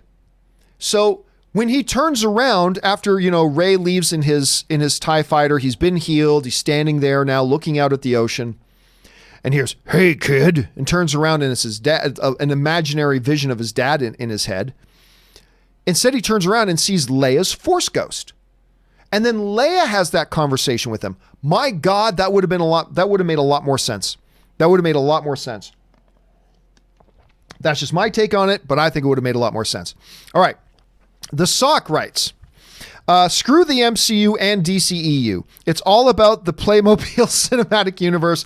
And once they have their crossover with Mega Bloks, it'll only be a matter of time before everything else gets swept away. Yep. Even Star Wars, Playmobil, my God. The third, I believe, was the third or fourth lowest opening weekend in cinematic history. It's absolutely crazy. All right, Richard Karate writes, I liked the movie, didn't love it. I had how they didn't explain how the Emperor survived and how they overdone the Force healing power. Also, where did Rey get her yellow lightsaber from? Again, the lightsaber thing, not a problem. Every Jedi has to make a lightsaber. She has all the Jedi texts. We don't know how much time transpired between the end of the battle of Exegol and when she goes to Tatooine, because that could have been 2 months later, right? At some point, she would have completed her training by building her own lightsaber. So that's fine. She built it herself. And you could tell she built it herself. And again, it bothered me that they didn't go into how the Emperor survived. But the more I think about it, it wasn't necessary to the movie. We didn't need to know how the Emperor came back. We wanted to know how he came back, me included. But upon reflection, even though it bothered me, we didn't need to, it's not like the story failed to progress unless we got that one piece of information. So I was, at the end of the day, I was actually okay with that, Richard. I got to admit it. But as far as the lightsaber goes, just built it herself. That's what they do. And she had the text, so it's all good. The Sock writes, you said you didn't know how the Mandalorian always conveyed so much emotion without taking his helmet.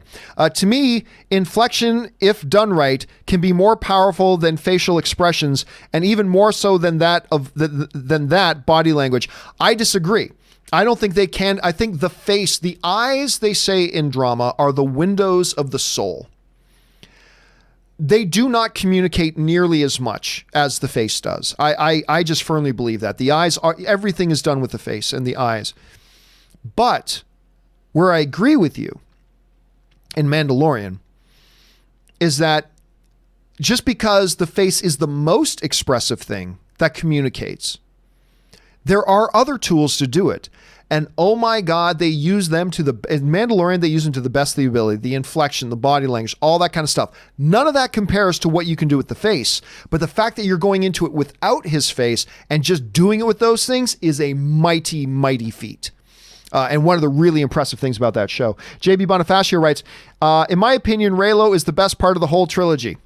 I think it's utterly fucking ridiculous. But like you, JB, I had people in my audience that when they do the smoochy, not everybody, but a bunch of people cheered. So you are certainly not alone in that feeling, my friend. The Good Italian Kid writes, I think The Last Jedi did set up Kylo Ren to be the ultimate villain of the trilogy. Why not make a more linear movie? Kylo as an insane supreme leader, Rey finishing her training with Force Ghost Luke, the Resistance gathering new allies, and a big final showdown. Yeah, that's one way they could have gone. They could have gone that way. Again, that doesn't mean it would have been good. I mean, it's still all about execution. They very well could have gone the way they went, but executed it better, and it could have been great. And again, I still theoretically think having Palpatine makes sense as the saga as a whole. I thought it was the right decision to make Palpatine the big bad guy. But I just don't like the execution of it. And I didn't think they made good decisions. Much like I think Kathleen Kennedy was the right person to head up Lucasfilm, but I just think she made then the wrong decisions after she was put in place. Right person, right choice to do it, but then she made bad choices. So, it's kind of depends on how you look at it, I suppose. Oscar writes, I was cheering for Kylo Ren when he was fighting the Knights of Ren with his new lightsaber from Rey. Oh, a lot of people got very excited. Again, I am not a fan of the, oh, look, I can use the Force as Amazon Prime. You need a delivery? Here you go. Whatever. But it was a pretty cool moment when he pulls his hand out and he's got his lightsaber and he's like a Han Solo. And he's ready to go. It's like, let's do this, guys. And he fights him at that point. That was a pretty cool moment in it, I got to say. Paul writes, Strange feeling. I love episode 7. I was okay with 8, and I like 9 as an individual movies, but I hate the story of the entire trilogy. It's just a mess. And again, it goes all the way back to that whole thing of Kathleen Kennedy should have sat down at the beginning and say, this is where our saga begins. This is where it ends. And then let the directors go. And it all speaks to that, Paul. And I'm 100% agree with you. I love The Force Awakens. I like The Last Jedi. I didn't like The Rise of Skywalker. But as a whole, as one trilogy, it's a disjointed mess because they're constantly changing gears and retconning and doing all this stuff. And it just does not flow. It just doesn't flow. And that is a big weakness of it. Anonymous sends in a $50 tip. Thank you so much for that, Anonymous. And Anonymous writes, hey, John, thumbs up on Rise of Skywalker. I really love the characters in this movie, Rey, Kylo, Finn, and Poe, and thought they were executed very well and got me invested in them. I had no connection with them in the previous movies, but thought they progressed very well. And listen, and first of all, once again, Anonymous, thank you so much for sending in a tip of that level. That's really generous of you. When you look at the characters, I think the characters were our main heroes, I think all did very well, particularly the Finn character. But I like Rey's character. I like Poe's character. I like the way they're done. To me, it was more a problem of the narrative and the story and the conveniences and all that kind of stuff that utterly undermined the movie and all that kind of stuff. But I agree with you that the characters were done pretty well. And I would also say this. I think the reason, let's not overlook this. You said you found you were able to connect with them here in ways that you weren't able to in previous movies. I would suggest, though, that if it wasn't for the previous movies, laying a lot of the groundwork of the characters, because this movie doesn't introduce us to Poe, Rey, and Finn. This movie is a continuation of those characters. And if it's not for the groundwork that's laid in the previous movies, then we probably couldn't have enjoyed these characters as much in this movie as we did. Still, I think JJ does a good job with characters. I think he did do a good job with these characters. I like what he did with them. And yeah, I think that's one of the strengths of this movie is the characters. Not enough to overcome all the weak spot, which I thought all the conveniences, the narrative mishaps, the changing of gears, the joltedness of the whole thing.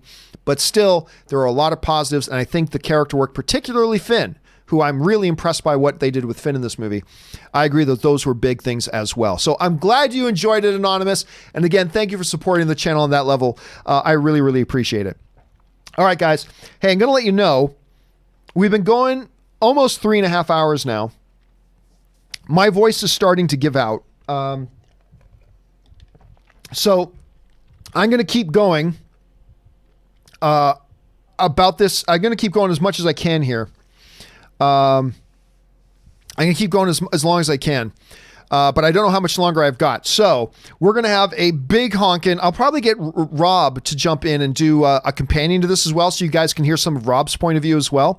So I'm going to keep going for a bunch that I can here, but then I'm going to have to stop and we'll take the rest and do them as a companion video over the coming days. But anyway, for now, let's keep pressing for at least a few more minutes while I can. John Joyner writes, Rey, a Palpatine? I was about to walk out like 3 times, but had to finish. I think JJ felt the same way. If it was split into 2 movies instead and fleshed out more, I felt it would have been a better experience. Then added characters was Anne's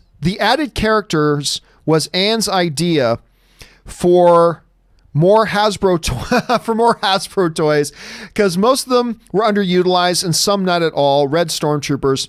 LOL. And redeeming Kylo is like time travel, a cheap cop-out to push the plot.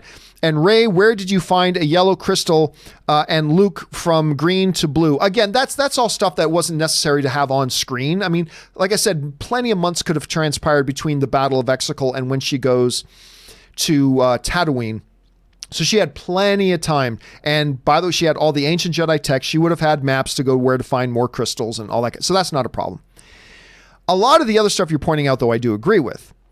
Red Stormtroopers. But listen, every movie, not just Star Wars, every movie has small characters throughout the movie that either help change the direction of the movie a bit or become a plot device to help move things along. Every movie has those. Every single movie has those. And Star Wars individual movies should be no exception. So you come across a Babu Freak, or you come across a Kerry Russell, and you come across little characters like that who have a smaller role to play, but they help nudge the direction of the story a bit, right? Every movie has that, including Star Wars movies. So you do need those along the way, or else it's just the same four characters sitting in a room talking. You need to dash in some other characters to change directions a bit and to help set the pace. And that becomes important. So I'm glad they did that. But yeah, the Kylo, again, if you wanted to do the Kylo turn, I believe they should have started the Rise of Skywalker showing him already struggling. I think you should have started this movie showing him struggling with the light side again. And then built up to that to when he finally fights Rey, and then his mother reaches out to him. I just think there's ways it could have worked. Just like Rey being a Palpatine, I think it worked fine. It's not what I would have done, but I think it worked fine. And I think the turning of Kylo, the redeeming of Kylo, could have worked fine if they did it better. But the way they did it, to me, it just felt terrible. It just really felt bad. Timothy Platt writes, I'm glad I wasn't taking shots for every what the moment in this movie, or I'd be dead right now. Who was more pointless, Knights of Ren or Phasma? Knights of Ren were more pointless. Like Phasma, they at least expressed all the things that she did. She was a commander. She was leading troops. She gave the order to kill all the villagers. And then she has a big fight with Finn near the end. And all that kind of stuff. There was purpose. The Knights of Ren literally followed people. That's what I said this earlier. I will say it again. I feel like the mythos of the Knights of Ren would have been better served if they just hadn't been in this movie. If you're not going to give them a big badass scene, then don't put them in. Because literally all they did was follow people around. That's what they did. That was the whole point of the Knights of Ren in this movie. So I'm going to say, Timothy, that the bigger waste was the Knights of Ren. All right. Next up, JJ Aguilar sends in a super chat and writes, I personally thought it was very brave of Disney to cross over Alita, Battle Angel, John Wick, Falcon, and Iron Man into episode 7. Again, I think that's a stretch. I think there are many movies that have done motifs before those movies, and these were perfectly fine, but I like that. They cross over Alita, Battle Angel, John Wick, Falcon, and Iron Man all into episode 7. That's an interesting take on that, JJ. Nico writes, roast me with my own lightning once, shame on thee. Roast me with my own lightning twice, shame on me. Dude, seriously, if you see your force lightning getting reflected, just stop and try something else. And Palpatine reminder, you're not wrong. That came up earlier. Like, okay, I'm shooting my lightning at you, and oh no, you're bouncing it back at me. Ooh, I should just keep shooting my lightning. Would you stop? Stop, go, oh, okay, you learned how to bounce it back at me. All right, I'm just going to pull out my lightsaber now and chop you to pieces. How do you bring back Palpatine and not have an epic final lightsaber fight? How do you make the entire last fight this? That's the fight. That's the big epic conclusion fight. Pull out a lightsaber. You took out half the Jedi Council before. Pull out a lightsaber. Have a big lightsaber fight. You're right. Going back to the whole thing is, oh no, you're bouncing my force lightning back at me. Whatever shall I do? I don't know. Stop with the force lightning? Maybe. Just a little bit of a hint. Anyway, so I agree with you, Nico. Roast me with my own force lightning. Shame on thee. I like that. All right. Timothy Platt writes, The Last Jedi and The Rise of Skywalker are now my two most despised Star Wars movies. The prequels might have been bad.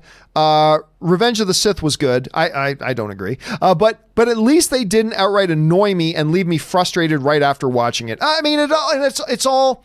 Listen, there are a lot of people who like this new movie. I'm not one of them. That's okay. There are a lot of people who like The Last Jedi. I am one of those. I like The Last Jedi. Didn't love it, and I do have issues with it, but I like The Last Jedi. But yeah, it is unfortunate that they just didn't have a plan. JJ had a roadmap. Rian Johnson was allowed to alter it, and I thought he did some cool things. And then JJ, instead of just following with what then got established in Last Jedi, decided to retcon it all again, and you get this massive changing of gears all the time, and it wasn't what it could have been.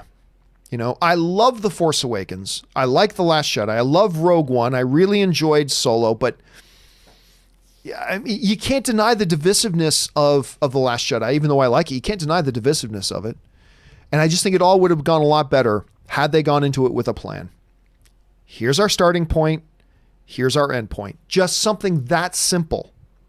You didn't have to plan out 50 other things along the way. Just say, here's where we're starting and here's where it's got to end.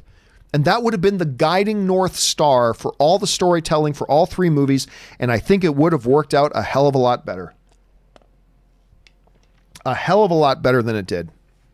So, you know, it is what it is. It is what it is.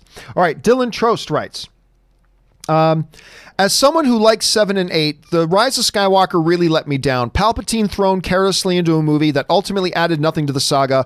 In my opinion, oh well. And again, I'll go back to what I said before, Dylan. I think adding Palpatine was the right decision. I think what they did with Palpatine ended up being the mistake. Dylan also writes, some critics have suggested that this movie diminished their love for 7 and 8 slightly. Do you feel this way, or do you view 7 and 8 on their own merits? I think that is a totally idiotic way to look at movies. The other movies are still there. It reminds me of people saying that a remake ruined the original for them. Shut up. The original movie is still there in its entirety the way it is. It should not affect, good or bad, how you view them at all. You look at each movie and you evaluate them on their own merits. So, I mean, I don't know. I just think that's a stupid thing for them to say, Dylan. I really do. And then Dylan also writes, would you possibly rank any of the prequels over 9? I don't think so. Although, ask me again in a month or two, once it settles with me a little bit more, and there is a possibility, not necessarily likely, but there is a possibility that I could theoretically rank The Revenge of the Sith over Episode 9. I wouldn't today. Today I'll still rank The Revenge of the Sith or Rise of Skywalker over Revenge of the Sith. But ask me again in a month once it settles with me a little more, and maybe they're close. But right now, even though I dislike The Rise of Skywalker, I still have it a little bit above Revenge of the Sith. But again, ask me in a while and I may change my my tune on that. All right. Lee Easley writes, no more God mode. It's no more God mode. It's no Rey mode. Did she take any damage this whole trilogy? That's okay. Let's revisit this, shall we? The very first time she encounters Kylo Ren, she gets her ass kicked. He doesn't even have to hit her with a lightsaber. He just freezes her, snaps his finger, knocks her out, captures her, takes her back to the thing, and torches her to get stuff out of her mind. That's the very first thing that happens to her. Then, the second time she fights Kylo Ren in The Force Awakens, the only reason she didn't get her ass kicked was because Kylo Ren was literally dying as he was fighting her. He was literally bleeding out and dying. He had been shot in the gut with Chewie's bowcaster, which was destroying people. So he took a shot to the gut and he was literally bleeding out and dying when she fought him. And remember, she's a hand-to-hand melee combat artist, so she's been fighting her whole life to survive. So the only reason she didn't get wiped out in that first fight, or in the second time she confronted Kylo, first time she confronted Kylo, got her ass kicked, got knocked out by snapping his fingers and took captive. Second time she fought him, he was dying in the snow. He was literally dying in the snow. And then the third time she confronted him, they were both holding back, and she even says about him that he could have killed her. And then in this movie, he had her beat. Again, he had her beat and was about to kill her, and then Leia Organa went, Ben, which distracted him, and then she turned around and surrounded the gut, but he had her beat and he was about to kill her. So this whole thing, this false narrative that people keep painting about Rey always just won everything, it's a lie. I like, whenever people say that, I want to go, did you even watch the movies?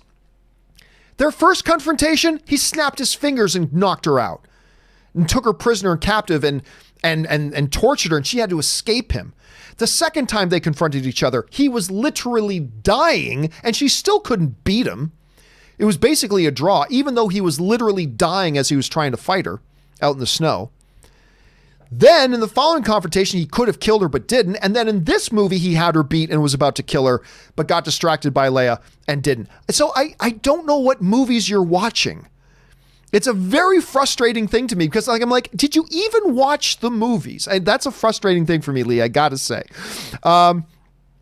Anyway, then back up here. General Hux writes, I am the spy. I like that. It made sense to me and I liked it because if anything, he shouldn't have even been in the movie this time around because the Supreme Leader didn't like him. All right. Last question of the day, guys. We've been going over 3.5 hours now. My voice is officially wrecked. My throat's starting to really hurt, so I'm going to have to call it a day here. But we're going to do some companion videos and get all the questions that you guys sent in, all the comments you guys sent in. We're going to get them read in video. I'll get myself to do one. I'll get Rob to do one or two as well, and we're going to get all these answered. But let me get to this last one just as my throat's about to give out. Lee Easley writes, Force Awakens is my second favorite Star Wars film. Having a black lead and Finn being a stormtrooper, changing sides, so much potential wasted in my opinion. Again, I thought they did a lot. First of all, I loved The Force Awakens. I love that movie. They really wasted him in The Last Jedi. They really, really wasted the Finn character in The Last Jedi. No doubt about it. I thought they did a pretty damn good job. Now, again, I don't like this movie, but one of the things I did like about it was I thought they did Finn justice, this one. They gave him a much more prominent role. They did a lot more with him than they did in The Last Jedi. Things that were relevant and actually meant something. And I actually really kind of liked what they did with his character in this particular movie. So I'm glad that they did. All right, guys. It's official. I wanted to try to go 4 hours today or more, but my throat's just given out. I don't got anything left to give. I'm sorry, guys. I am fresh out of voice. I don't even have a co-host here to give me a break in talking, but I'm done. But listen, guys, once again, everybody else who sent in all the comments and questions and things and observations, we're going to get to all of them in the next couple of days. We're going to get to absolutely all of them. Keep your guys' eyes open for them, and we will get to those. Thank you guys for being here and being a part of this open spoiler discussion. 3.5 hours long or more at this point. And listen, couple of things. There's clearly a lot of us who don't like this movie. And there's clearly a lot of you guys who do like this movie. And that's great. And we're all still film fans together. And I'm glad all of you who watched the movie enjoyed it, who did enjoy it, that you enjoyed it. That to me is great. And I'm grateful for all of those who did see the movie, who can understand why me and some other people maybe didn't. And I appreciate all of you for that as well. Best thing is, it's movies, it's film, it's Star Wars. We get to talk about it, the things we like, the things we didn't like, and I have a ball doing it. And thank you for being here and doing it along the way with me. So thank you guys so much for that. Don't forget, guys, the John Campea Show returns again tomorrow with me and Robert Meyer Burnett. I hope you guys will plan to come in and join us. You're going to see these companion videos popping up over the next little while. Keep your eyes open for the rest of them. All right, guys. I almost don't even have it in me to do the sign off. Thanks a lot for being here, everybody. My name is John Campea, and until next time, bye-bye.